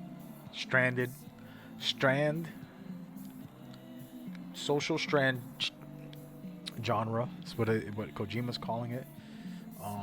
The story is based off of supernatural events called Death Stranding that affect the Earth and devastated it and separated people from all over. And you are Sam Porter Bridges trying to bring it all back together.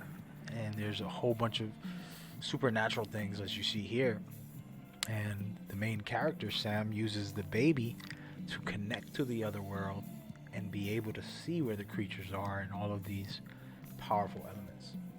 And he wants to reconnect the world, so he's doing what he can. That's the core essence of this game. And bigger than that, all you got is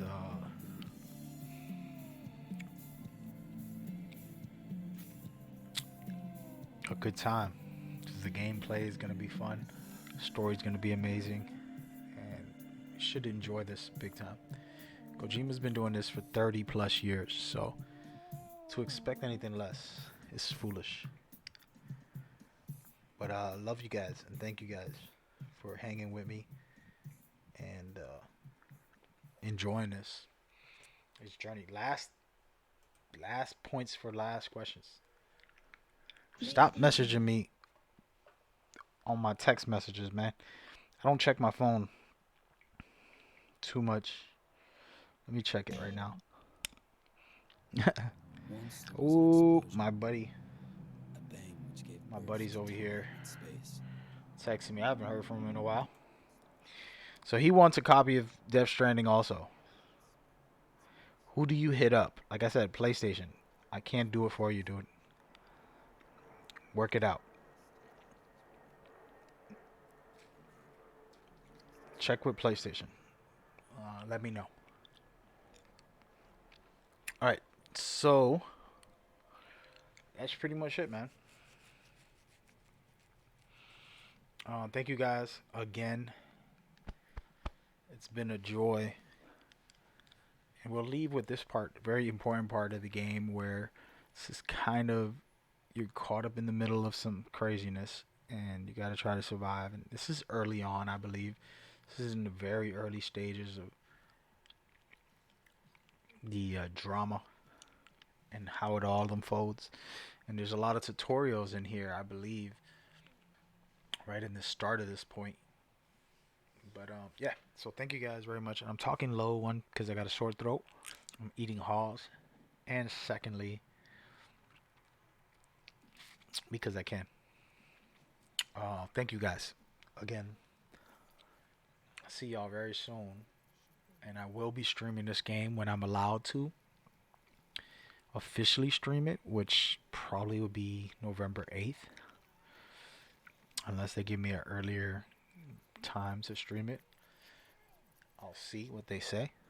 But it's not on Kojima's staff. It's on Sony PlayStation. Alright, so look up that and deal with that. I'm actually going to let this play out. And I'm going to stay in the comments. I'm going to hang with y'all.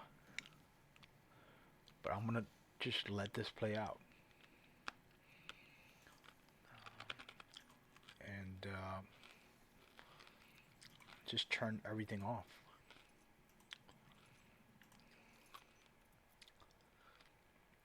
There we go. I'll be in the comments for a couple minutes, guys. Thank you for watching.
was an explosion.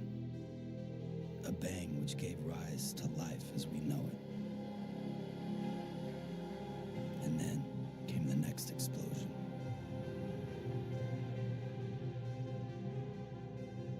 An explosion that will be our last.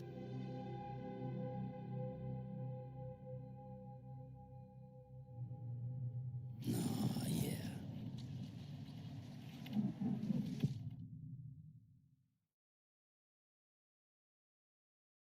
Today's station.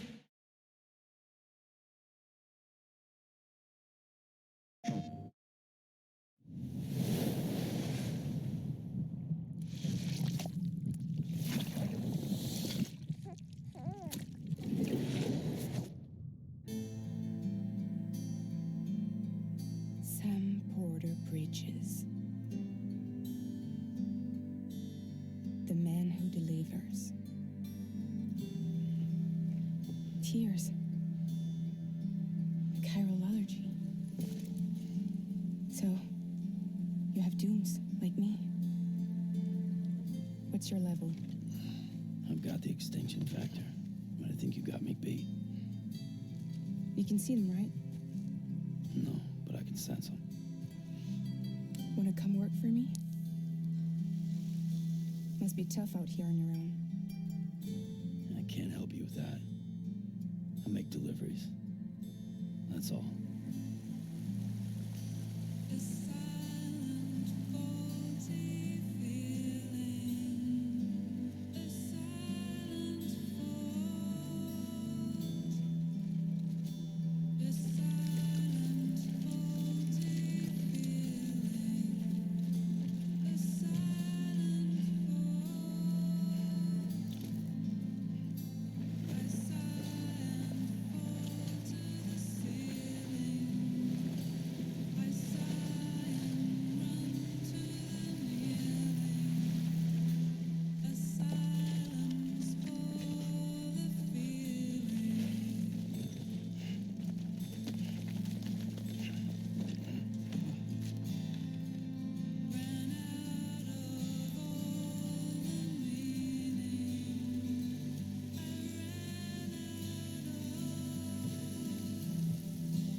headed into town.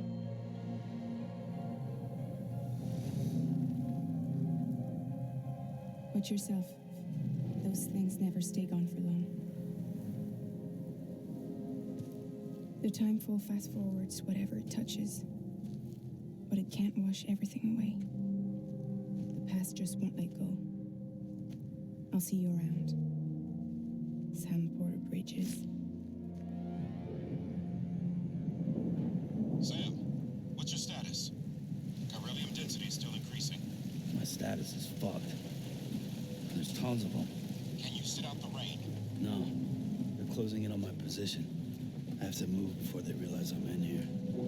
Sam, if one of those things eats you, it'll trigger a void out. You'll come back, sure, but the surrounding area will still be a crater.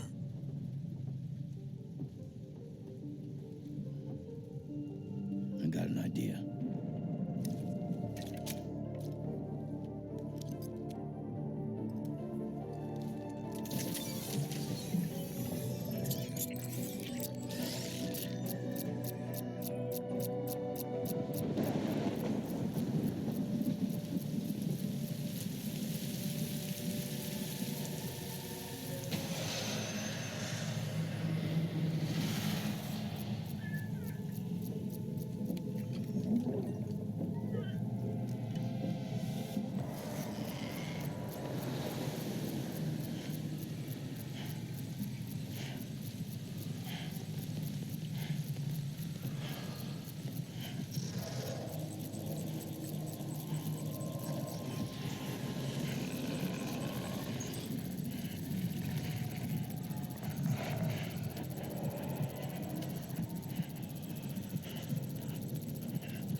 A crypto byte a day keeps the timefall away.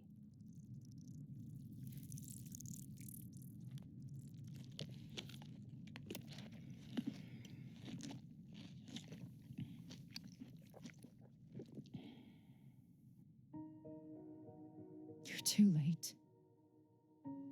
You still don't know who I am, do you? Who are you?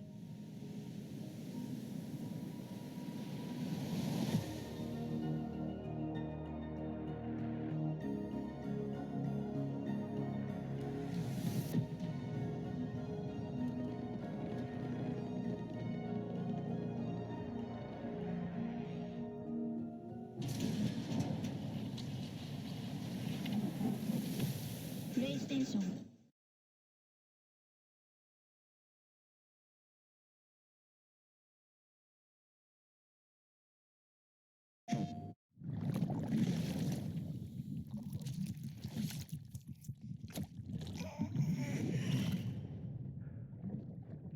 BB,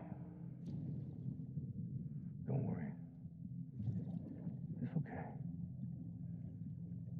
I'll always be with you.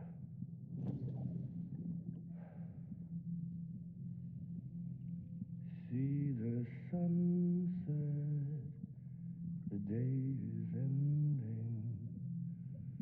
Let that yawn out. There's no pretending.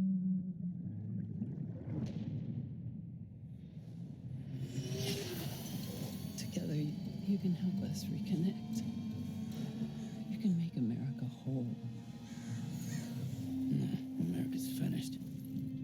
Sam, if we don't all come together again, humanity will not survive. We don't need a country. Not anymore. We do. Alone, we have no future. Bridget, you're the president of jack shit.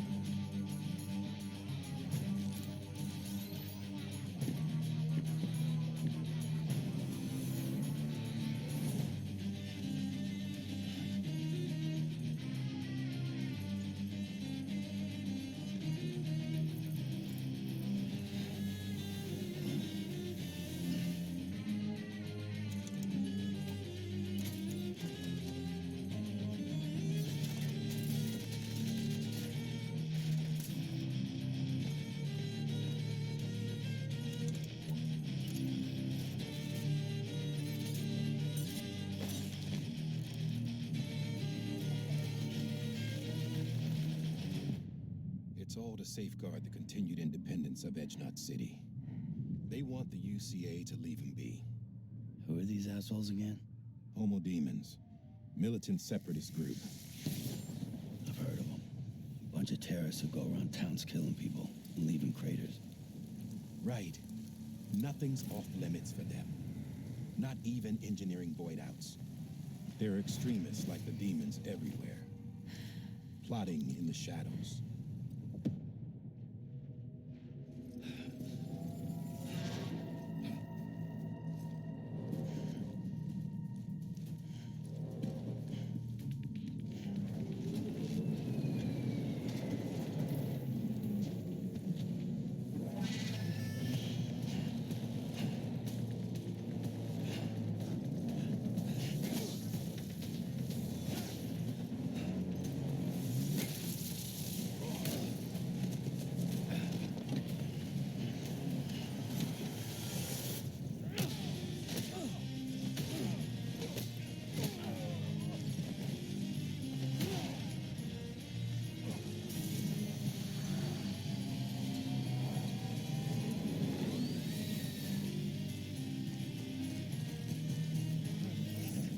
Good thing it was raining. Even they know better than to mess with BTs. I can't spot BTs. Just sense them. That's why we came prepared. A bridge baby, huh? Makes me feel like shit every time. Well, you are plugging into the other side. Freaks me out, too.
Sam, we want you to go west and finish what Emily started. Rebuilding America isn't gonna get rid of the BTs. As long as they're still around, there's no escaping it. But at least we'll have hope.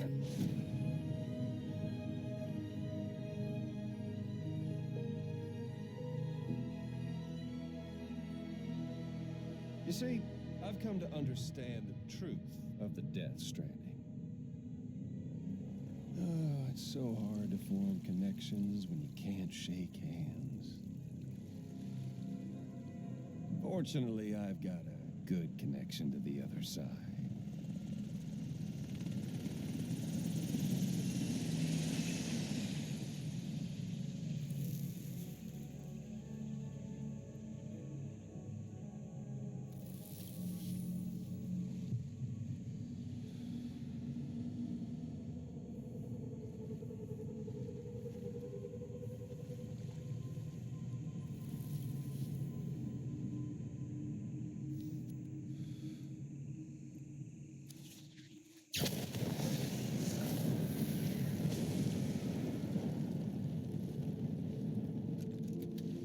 Covering the world in cable didn't bring an end to war and suffering.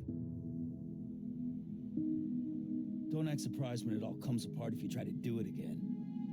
Humans aren't made for living alone. They're supposed to come together, to help one another. And if we as a people can't do that, if we can't reconnect, that's what we need right now. Not to stand apart, but to come together. I'll show you the real thing soon. I promise.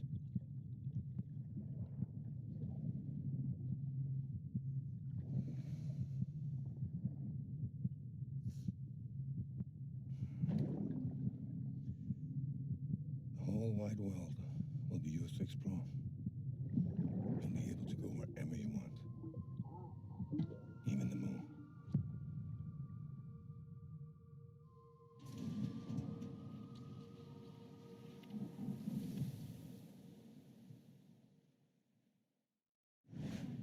PlayStation.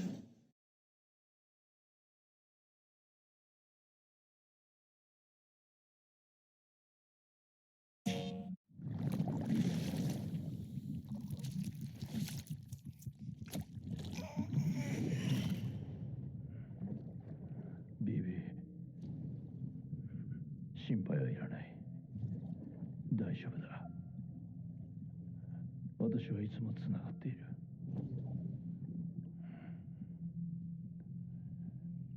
さあごらん、日が沈む、夢を見て安らかに。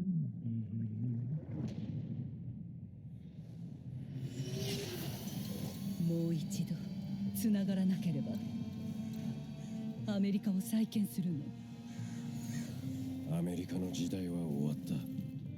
また世界をつながなければ人類は皆滅びてしまう。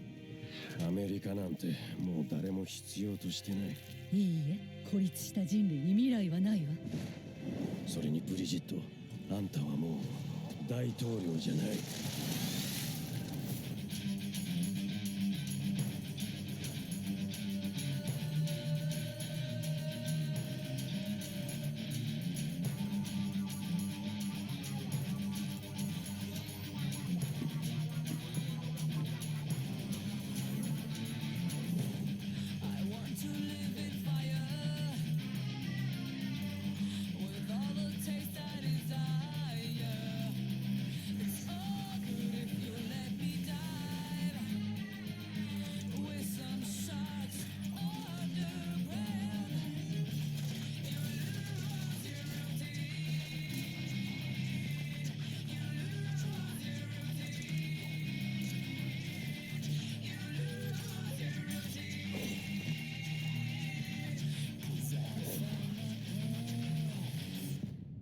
エッジノットシティの独立自治を要求し、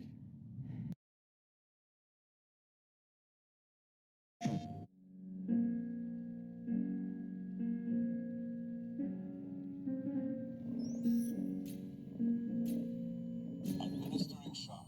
Stand clear.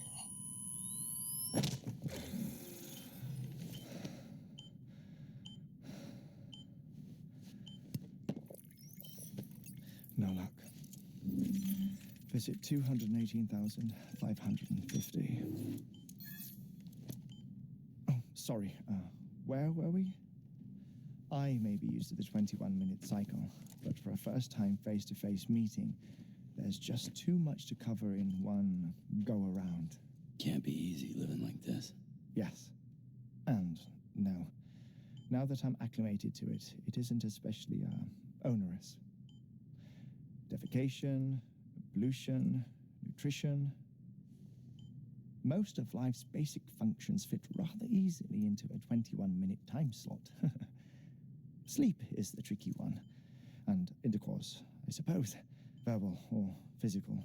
Not that someone in my position has to worry much about either. Do you read, Sam? Listen to music. Watch films. You know, I keep busy. I have a collection of music, television shows, some very interesting short films, and stories. Everything consumable within a 21-minute window.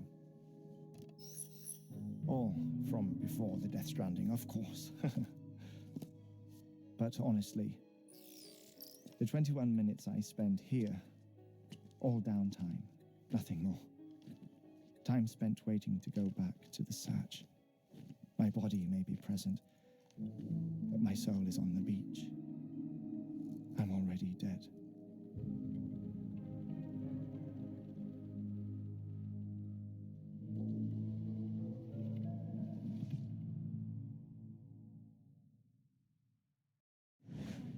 PlayStation.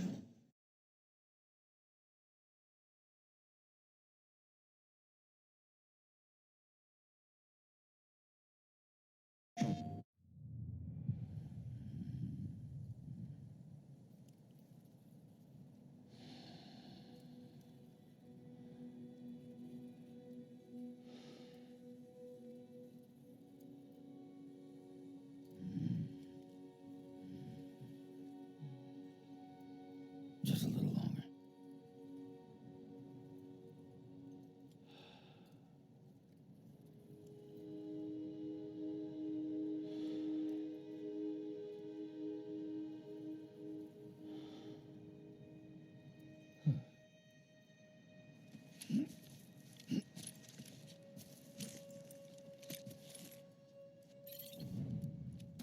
Let's get it moving.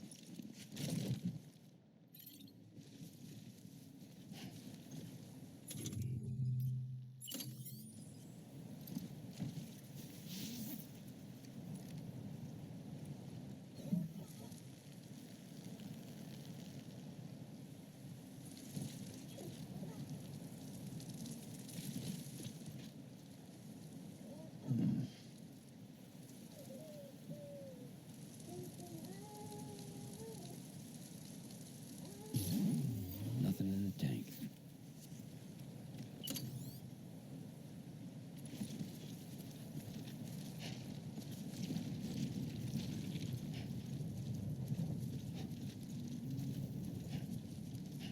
Over here! I'm Sam! Hey!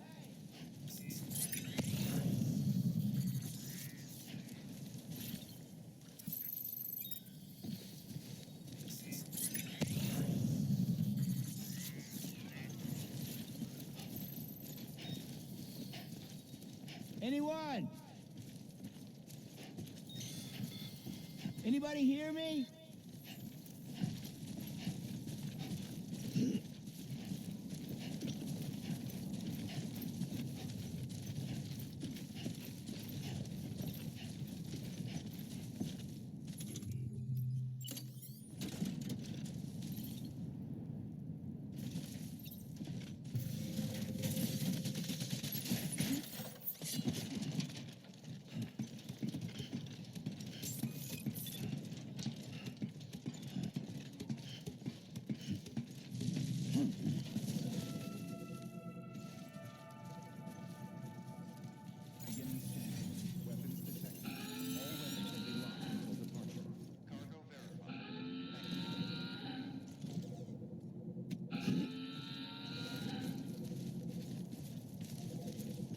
How you doing, Sam?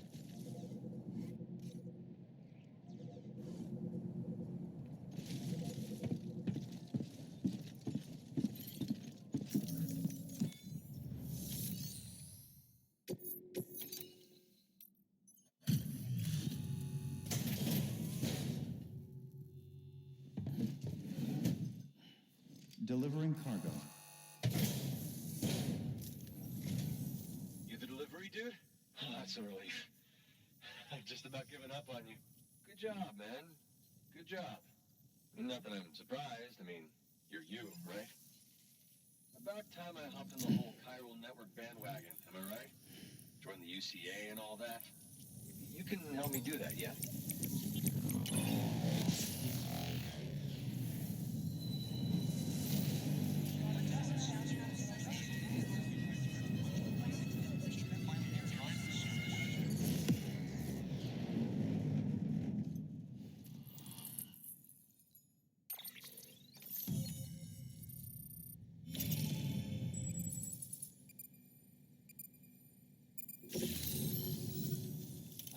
Sam.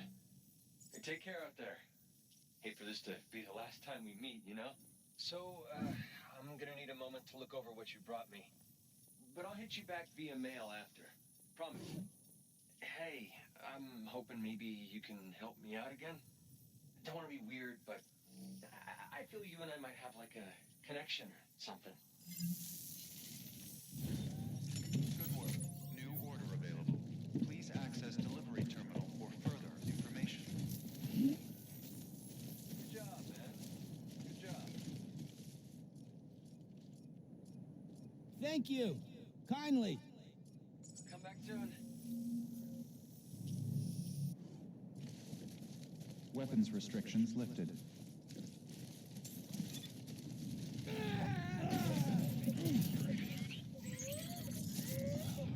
course. Just my luck.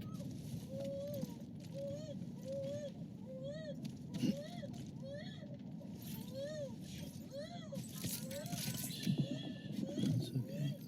It's alright.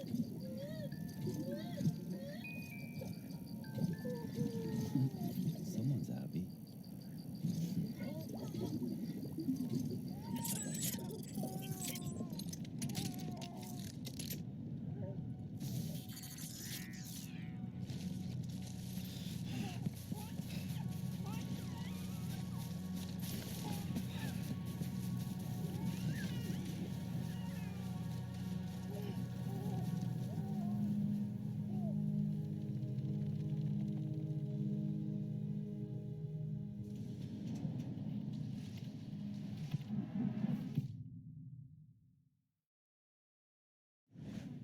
PlayStation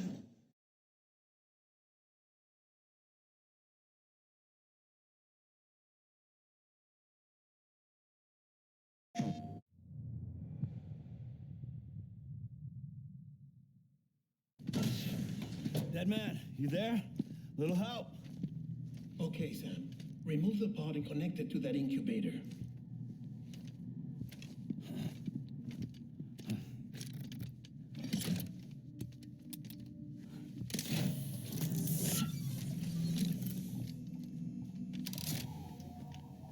It's in. Good. A temporary excessive stress. Easily addressed if we return it to its mother's womb. Mother? Located in the capital Knot City ICU. Brain dead, of course. You mean still mother? Correct. A still mother's womb facilitates a connection between the world of the dead and the BB. And you, in turn, connect yourself to a BB, granting you the ability to sense BTs. These pods were designed to simulate the conditions inside a still mother's womb. BBs need to believe they're in one at all times to function properly. However, we can only maintain this deception for so long, which is why we must periodically update the environmental data by synchronizing it with a still mother via the chiral network. There. The update is in progress. Right now, the pod is synchronizing with the still mother in capital Knot City and reconfiguring its settings based on the latest data. Returning your BB to the womb in this manner will temporarily reduce its stress levels. That being where it technically belongs, of course. Kid looks happy. I'll try adjusting the oxytocin dosage. Autotoxemia should set in much slower from now on.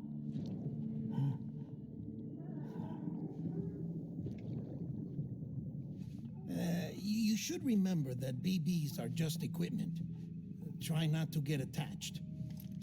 Each one has been physically removed from its still mother's womb, a process that renders them unpredictable and prone to failure.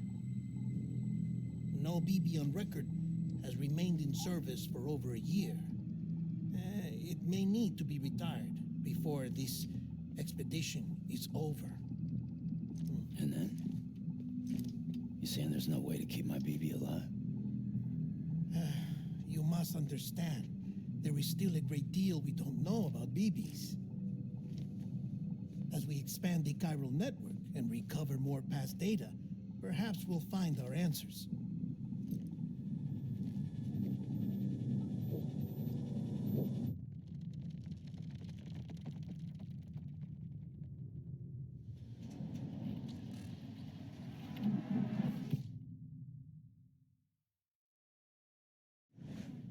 PlayStation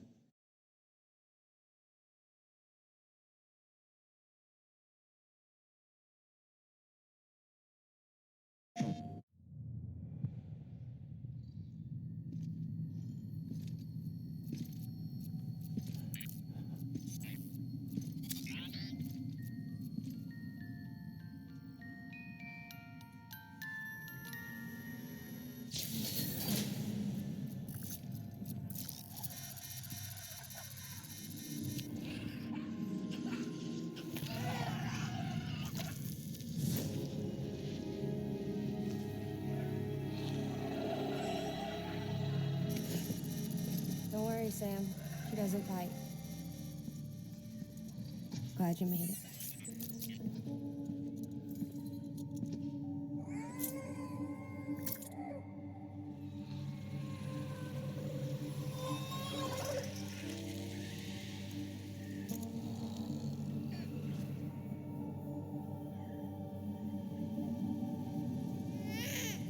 What the?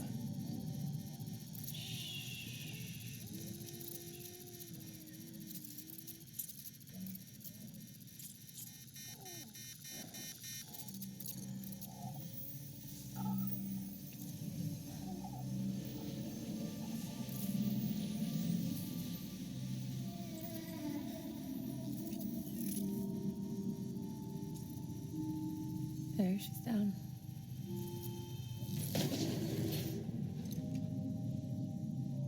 Even though she can't drink it, my body keeps making it. Going through the motions really helps with the soreness, though.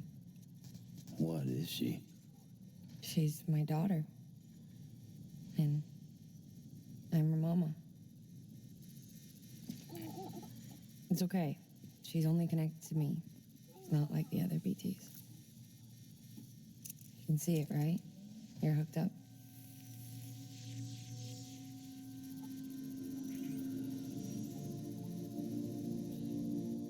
Now you know why I can't leave.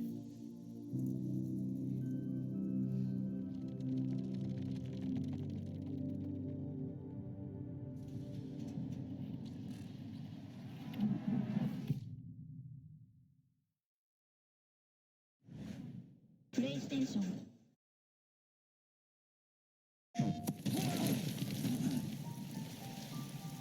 It ain't as simple as it seems.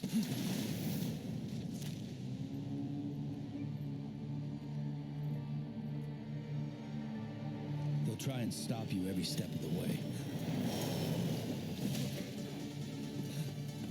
But you gotta keep moving. No matter what. They've torn us apart. Fractured our society. Hurry, Sam. You know what's at stake.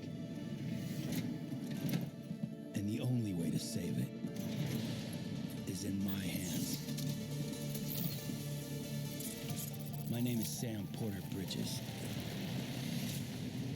It's my job to reconnect us. PlayStation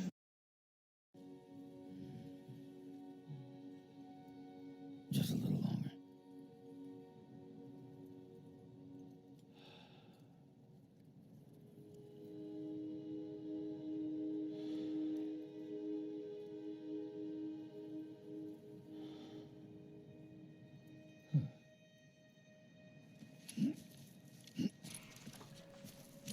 And there it is, ladies and gentlemen.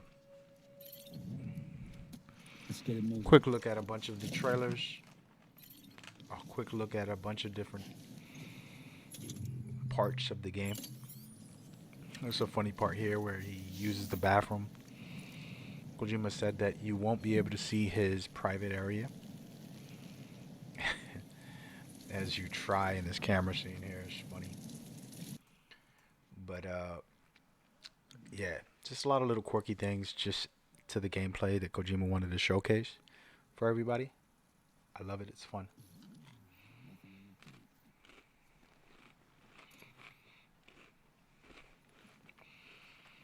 Getting a nice question. Perfect timing, too, during the gameplay when I was going to come back to the microphone. So you see that the baby is stressed. And you have to calm it down. Do you think that the baby dies? Can it die before the main character? Does it get sick? The baby does die, and it only has a short time to live. And you got to keep it alive. But will it die before the character? I think the baby is directly connected to the person through DNA. And it's vital that the one that they're using, that they use it during the time that it can stay alive. And the baby can only live for 1 year. And it will die within a year. So the player has to utilize it properly.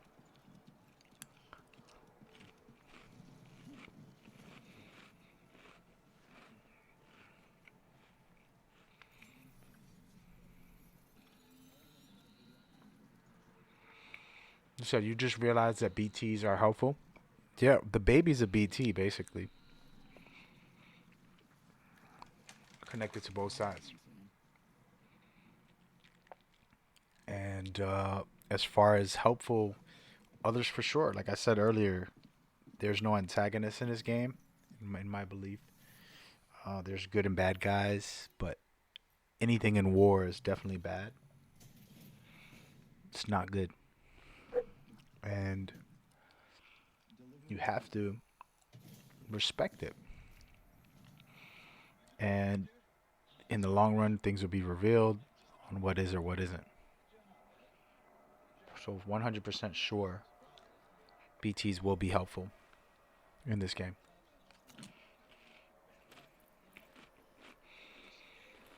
The tricky part about the baby dying is, what if the baby is you?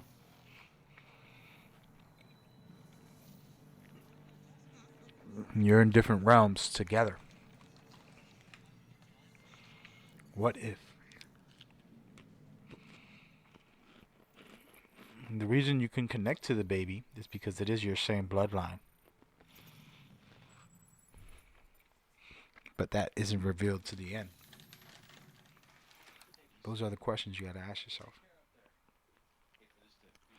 As I explained earlier, Sam uses his blood in the weapons he uses. So the weapon that he used to stun the enemies with, the gun type of weapon, and the grenade that he threw at the big creature in the gameplay. We're going to see it in a minute anyways, but both of those have his bloodline in them.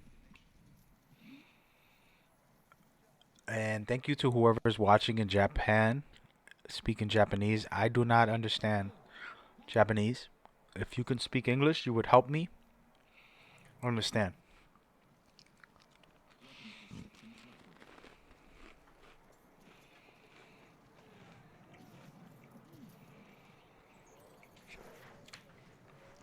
BTs are called beached things. Basically stranded things.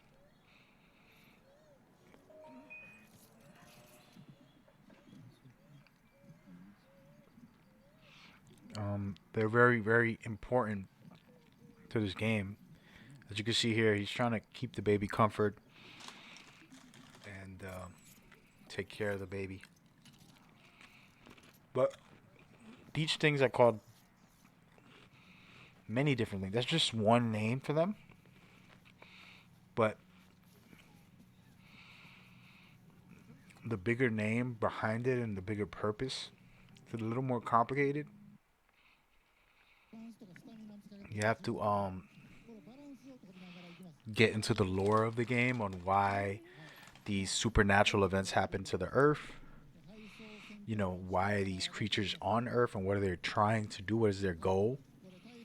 And I believe they're not bad guys. I've talked about this many times. I believe that they're really good people and they're trying to do what's right.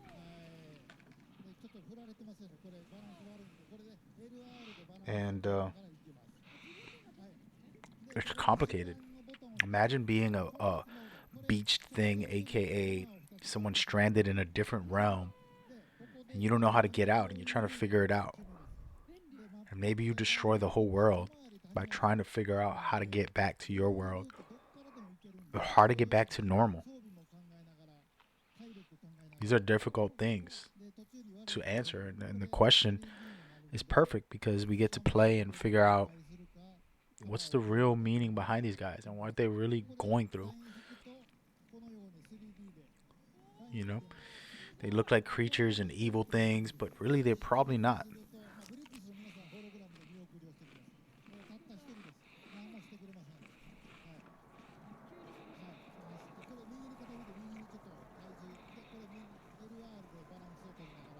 Here's a good question by Turkey.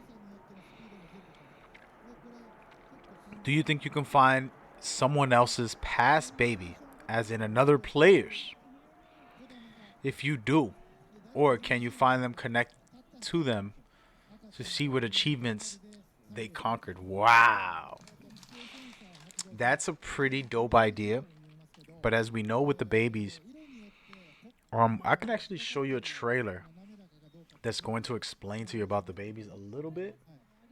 Hopefully you like this and don't mind this. Let's watch this carefully. Listen up. I'm going to turn my mic off.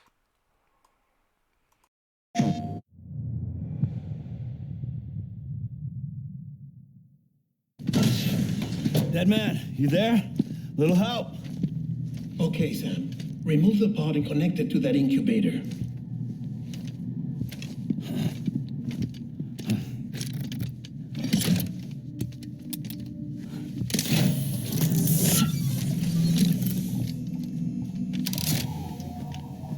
It's in. Good. A temporary excessive stress. Easily addressed if we return it to its mother's womb. Mother? Located in the capital Knot City ICU. Brain dead, of course. You mean still mother? Correct. A still mother's womb facilitates a connection between the world of the dead and the BB. And you, in turn, connect yourself to a BB, granting you the ability to sense BTs. These pods were designed to simulate the conditions inside a still mother's womb. BBs need to believe they're in one at all times to function properly. However, we can only maintain this deception for so long, which is why we must periodically update the environmental data by synchronizing it with a still mother via the chiral network. There. The update is in progress. Right now, the pod is synchronizing with the still mother in capital Knot City and reconfiguring its settings based on the latest data. Returning your BB to the womb in this manner will temporarily reduce its stress levels. That being where it technically belongs, of course. Kid looks happy. I'll try adjusting the oxytocin dosage. Autotoxemia should set in much slower from now on.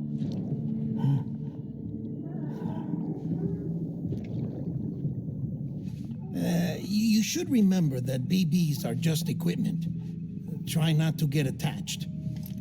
Each one has been physically removed from its still mother's womb, a process that renders them unpredictable and prone to failure.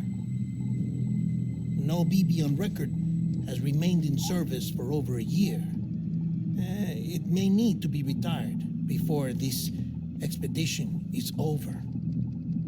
And then? You saying there's no way to keep my BB alive? You must understand, there is still a great deal we don't know about BBs. As we expand the chiral network and recover more past data, perhaps we'll find our answers.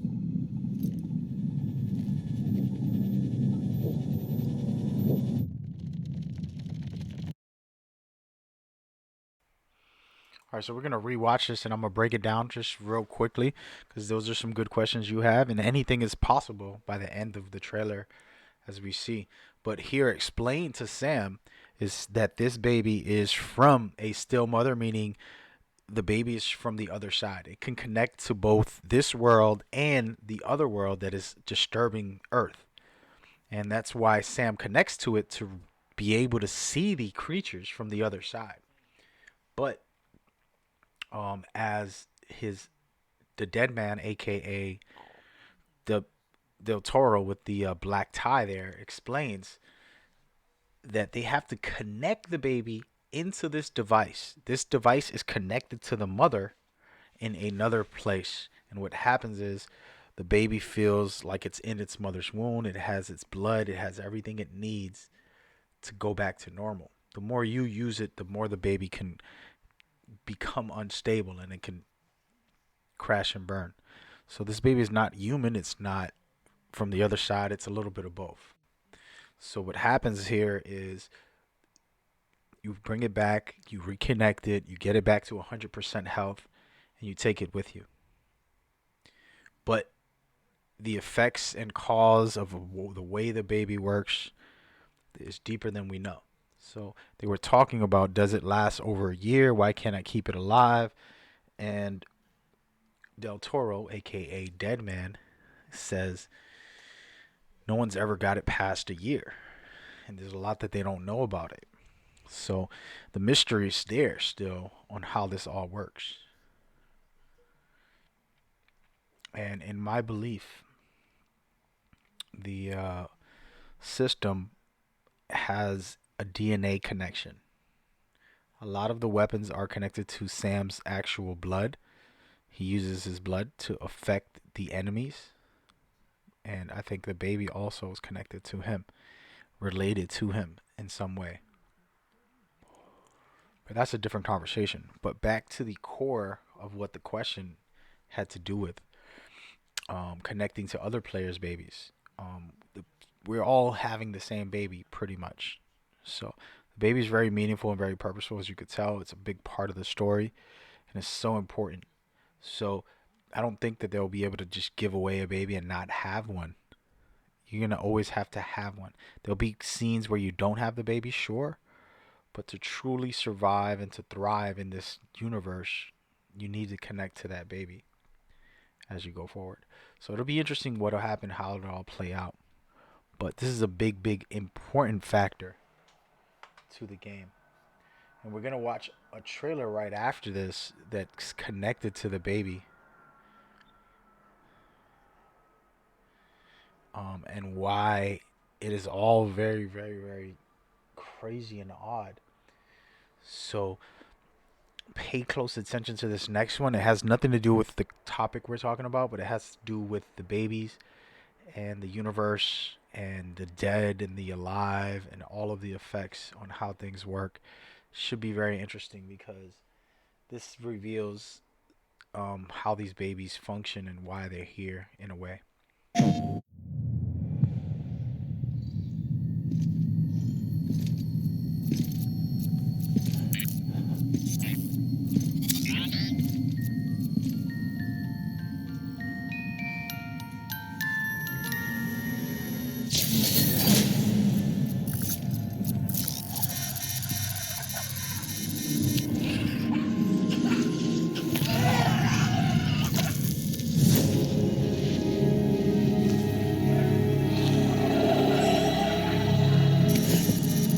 Don't worry, Sam. She doesn't bite. Glad you made it.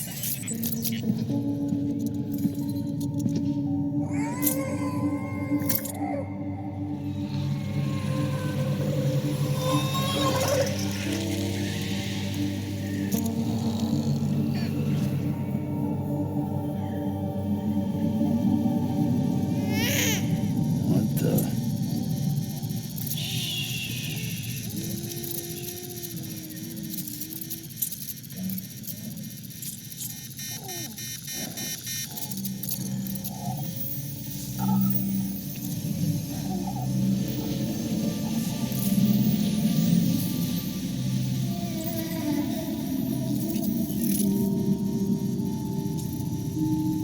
There, she's down.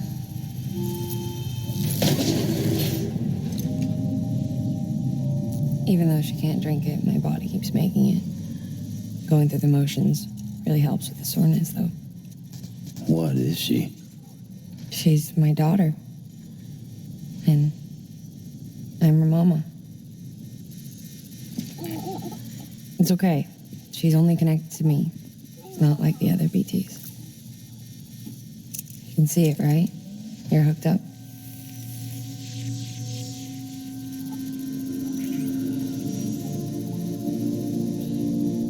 Now you know why I can't leave.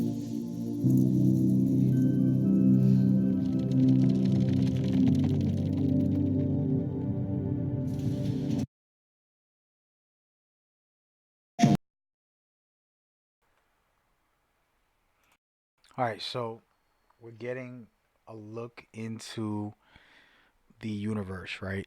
And what it entails. So, this woman here, I guess, right as she was pregnant, the supernatural events hit and caused her baby never to be born, but it is trapped in this Death Stranding state.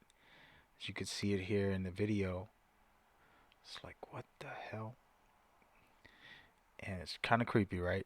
But she explains that it's just directly connected to her, and that it's not connected to the overall, all the creatures. And that she can't let it go. It's her baby. And that's why she's called Mama in this game. And it's an interesting take on what, the meaningfulness, how this universe has devastated people in different ways. And it's important to take it in because what happens here now, it's like, wow, like she actually cares for the thing. It's a creature. And he's like, what the hell is this thing? For him, it's a creepy, weird monster that he would rather kill. But for her, it's her child. And it becomes a darker, deeper element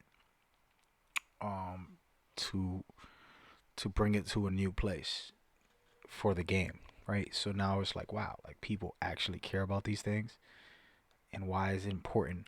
And it's very important. Besides her rubbing her breasts,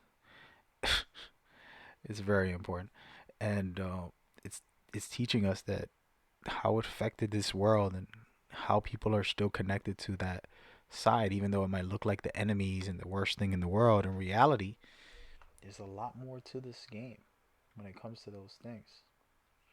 And it's very vital to look at it the right way and to see that this is a bigger issue. She doesn't want to let it go. She doesn't want to let it go because it's her kid that she lost during this situation. And now we're going to go watch somebody else, very special, very important for this. Pay attention to this. It's connected also to the Lord. Administering shock. Stand clear.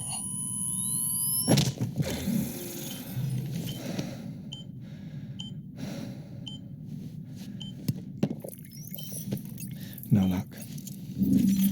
Visit 218,550. Oh, sorry. Where were we? I may be used to the 21-minute cycle, but for a first-time face-to-face meeting, there's just too much to cover in one go-around. Can't be easy living like this. Yes. And no. Now that I'm acclimated to it, it isn't especially, onerous. Defecation, pollution, nutrition. Most of life's basic functions fit rather easily into a 21-minute time slot. Sleep is the tricky one. And intercourse, I suppose. Verbal or physical. Not that someone in my position has to worry much about either. Do you read, Sam? Listen to music. Watch films. You know, I keep busy. I have a collection of music, television shows, some very interesting short films, and stories. Everything consumable within a 21-minute window. All from before the Death Stranding, of course. But honestly, The 21 minutes I spend here, all downtime, nothing more. Time spent waiting to go back to the Satch. My body may be present, but my soul is on the beach. I'm already dead.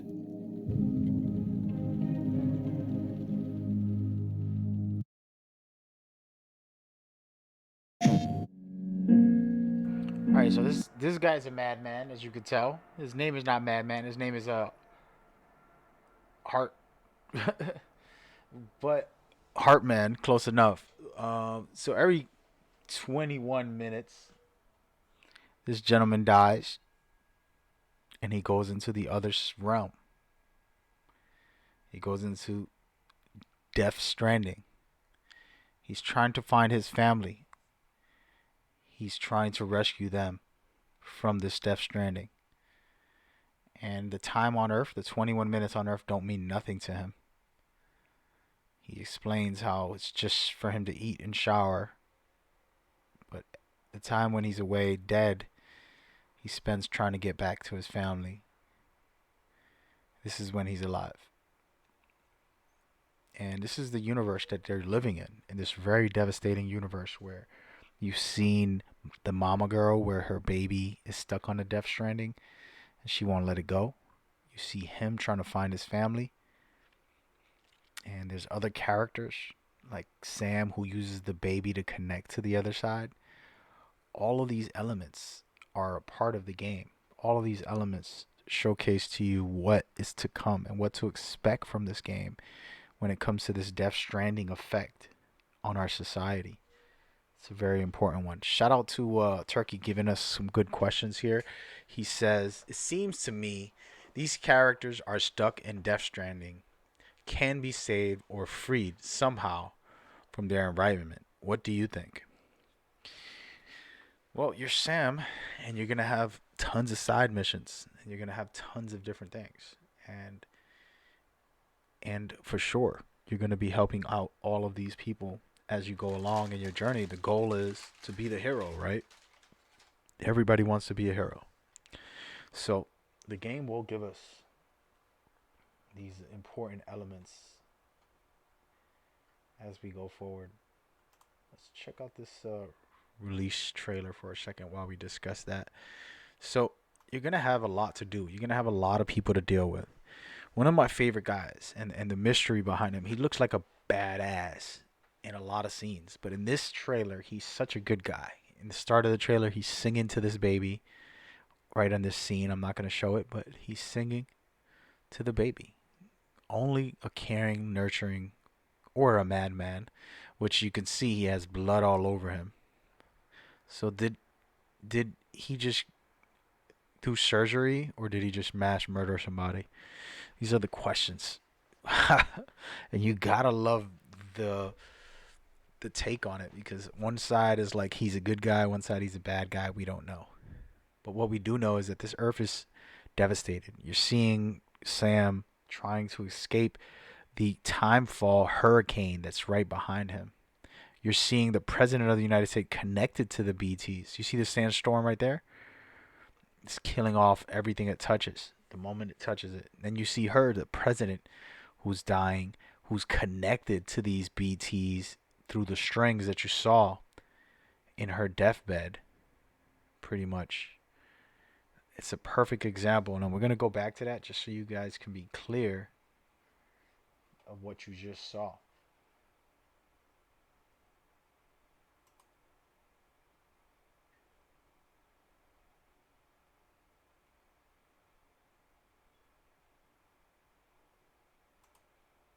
Right there. Perfect timing. So as you can see here, if you pay close attention, all of these strings tell you that the only way she's staying alive is connecting to the other side. So she's on Earth with Sam. Or is she? Maybe this is another realm, but they're sitting here and she's surviving through connecting to these beings. These so-called evil beings are what's keeping her alive. So how evil can they be? But the storm here is definitely evil. It would destroy Sam, so he has to escape. And I believe this is going to be early on in the game, a lesson about the storms. And there's so much going on in this game. It's a beautiful thing to see. So timefall, if you don't know what that is, it fast forwards time. Anything it touches, anything the rain touches, is called timefall. And basically it fast forwards it. But as we see here, some really good stuff and some really key notes on how things work for Sam, preparing for his battles, his missions, and all of the gear he has to wear to keep alive in this universe. It's no joke, man. Traversing through mountaintops all over different type of terrains. It's going to be an interesting situation on this game. He does have guns, and you can use explosives and do all of the regular things that a normal game does. But this game's showing, this trailer specifically shows you all of the tools you can utilize in the game. And remember, these tools are very important. Now we see the development of characters. She's being held by a faction. These guys are badass. All right, they're the demons. They call themselves Demo Ludens, not the Homo Ludens, the Demon Ludens, and they are out for blood and death. As you can see here, Troy Baker, supernatural powers, using his ability to teleport to her. So he's going to be a great fight when we get to him. And just overall, this game has so many great elements. We're gonna end this stream soon, so I've already given you guys a lot of talk. I shouldn't have gone this long. But you see, there's just great combat. There's gonna be some fun stuff there, and different factions to face, and it'll be interesting to see the overall experience gameplay wise for combat. As we know, we got close quarter combat, we have the shooting combat, we have the special items, gears that Kojima always adds to video games, a dope motorcycle to ride. I mean, there's too much going on in this game. It's funny when people say this game doesn't interest them. It's like, okay, what the hell is wrong with you, in my opinion? But it's just me. But yeah, so as you see here, this part right here explains how he has to connect to the baby to be able to find out where all these creatures are in the world. It's a pretty cool device, and it connects, as you can see here, he's seeing where the creatures are. Now he can try to be stealthy instead of just walking through without it. I would be interested to see if you can leave the baby behind and just run through all of this.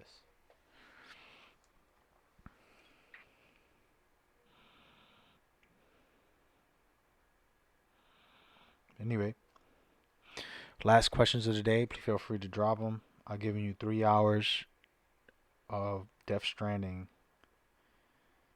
Hope I kept it as interesting as possible. I took a quick break to cool off. But there we go. You got everything you need from the game. And I hope you guys enjoyed and kick it with me. It's going to be a great one. I appreciate y'all. The moment, which might be next week, the moment I get my hands on the full game, I will not be speaking about it again until November 1st when I do post. So apologies ahead of time. This is my last weekend, most likely, discussing this game openly. And for the rest of the time, I will not address this game in any way about the story, maybe some gameplay elements, but I won't be allowed to speak on it once I get my hands on it officially. All right, fellas. So, yay. Thank you very much for tuning in. Hope y'all enjoyed that. I'll see y'all soon, man. We gonna be out here. You dig? I love you guys, man. You've been awesome. And I'll see y'all soon, man. Good night. Peace out.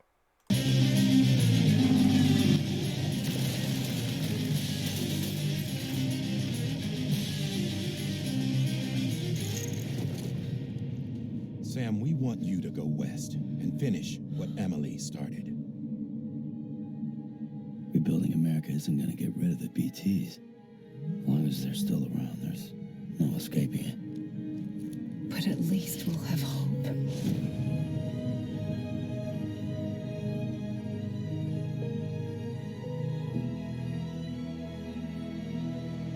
You see, I've come to understand the truth of the Death Stranding. Oh, it's so hard to form connections when you can't shake hands. Fortunately, I've got a good connection to the other side.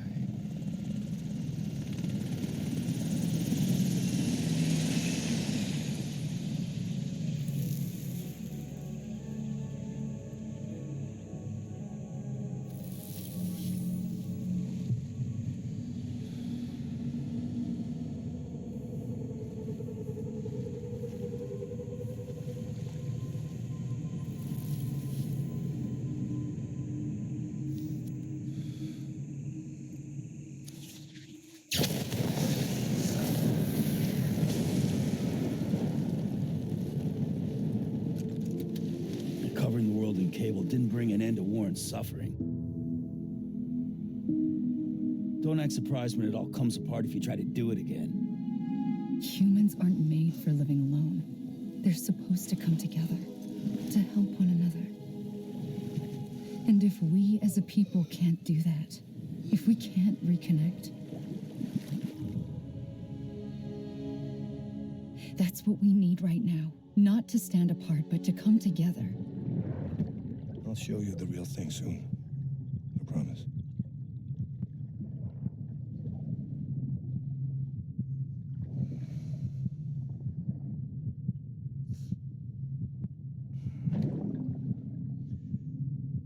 The whole wide world will be yours to explore.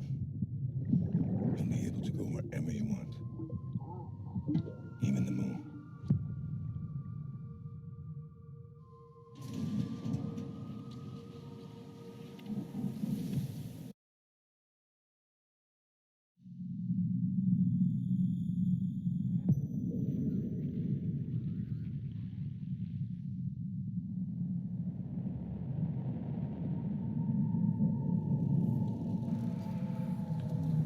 Whole wide world to discover. Even the moon. What a bastard. That's crazy, Kojima. How you gonna do us like that? Thanks, Kojima. Thanks. All right, fellas. Thank you guys for tuning in, rocking with me, man. It's been a joy. I don't know why I get happy. Every time I watch these trailers, I just get happy. It just makes me happy. It's weird. Like, I like other video games and everything, but the way that Kojima masterfully wants to give us this message about connecting to each other and how the game's gonna make us struggle with connecting society in the game, it's also about real life, and it's gonna be beautifully, masterfully put together, and I'll cry like a baby as usual, and it'll be very powerful, and I don't know what's gonna happen. It's gonna be hard for me. I can't believe I decided. I normally don't stream Kojima games the first playthrough because I try to get a hold of myself, but I'm probably gonna stream it. I promised that already, so I don't want to break my promise to some of my viewers who are into all of this. So I appreciate y'all's support though. But I love you guys, man. I'm off for the night. I'm probably not gonna stream later. Just gonna relax and lay back. But thank you guys. If I do come back, stay tuned. If not, I'll see you tomorrow. Peace out. Peace up, peace out. With one of the two. Peace out.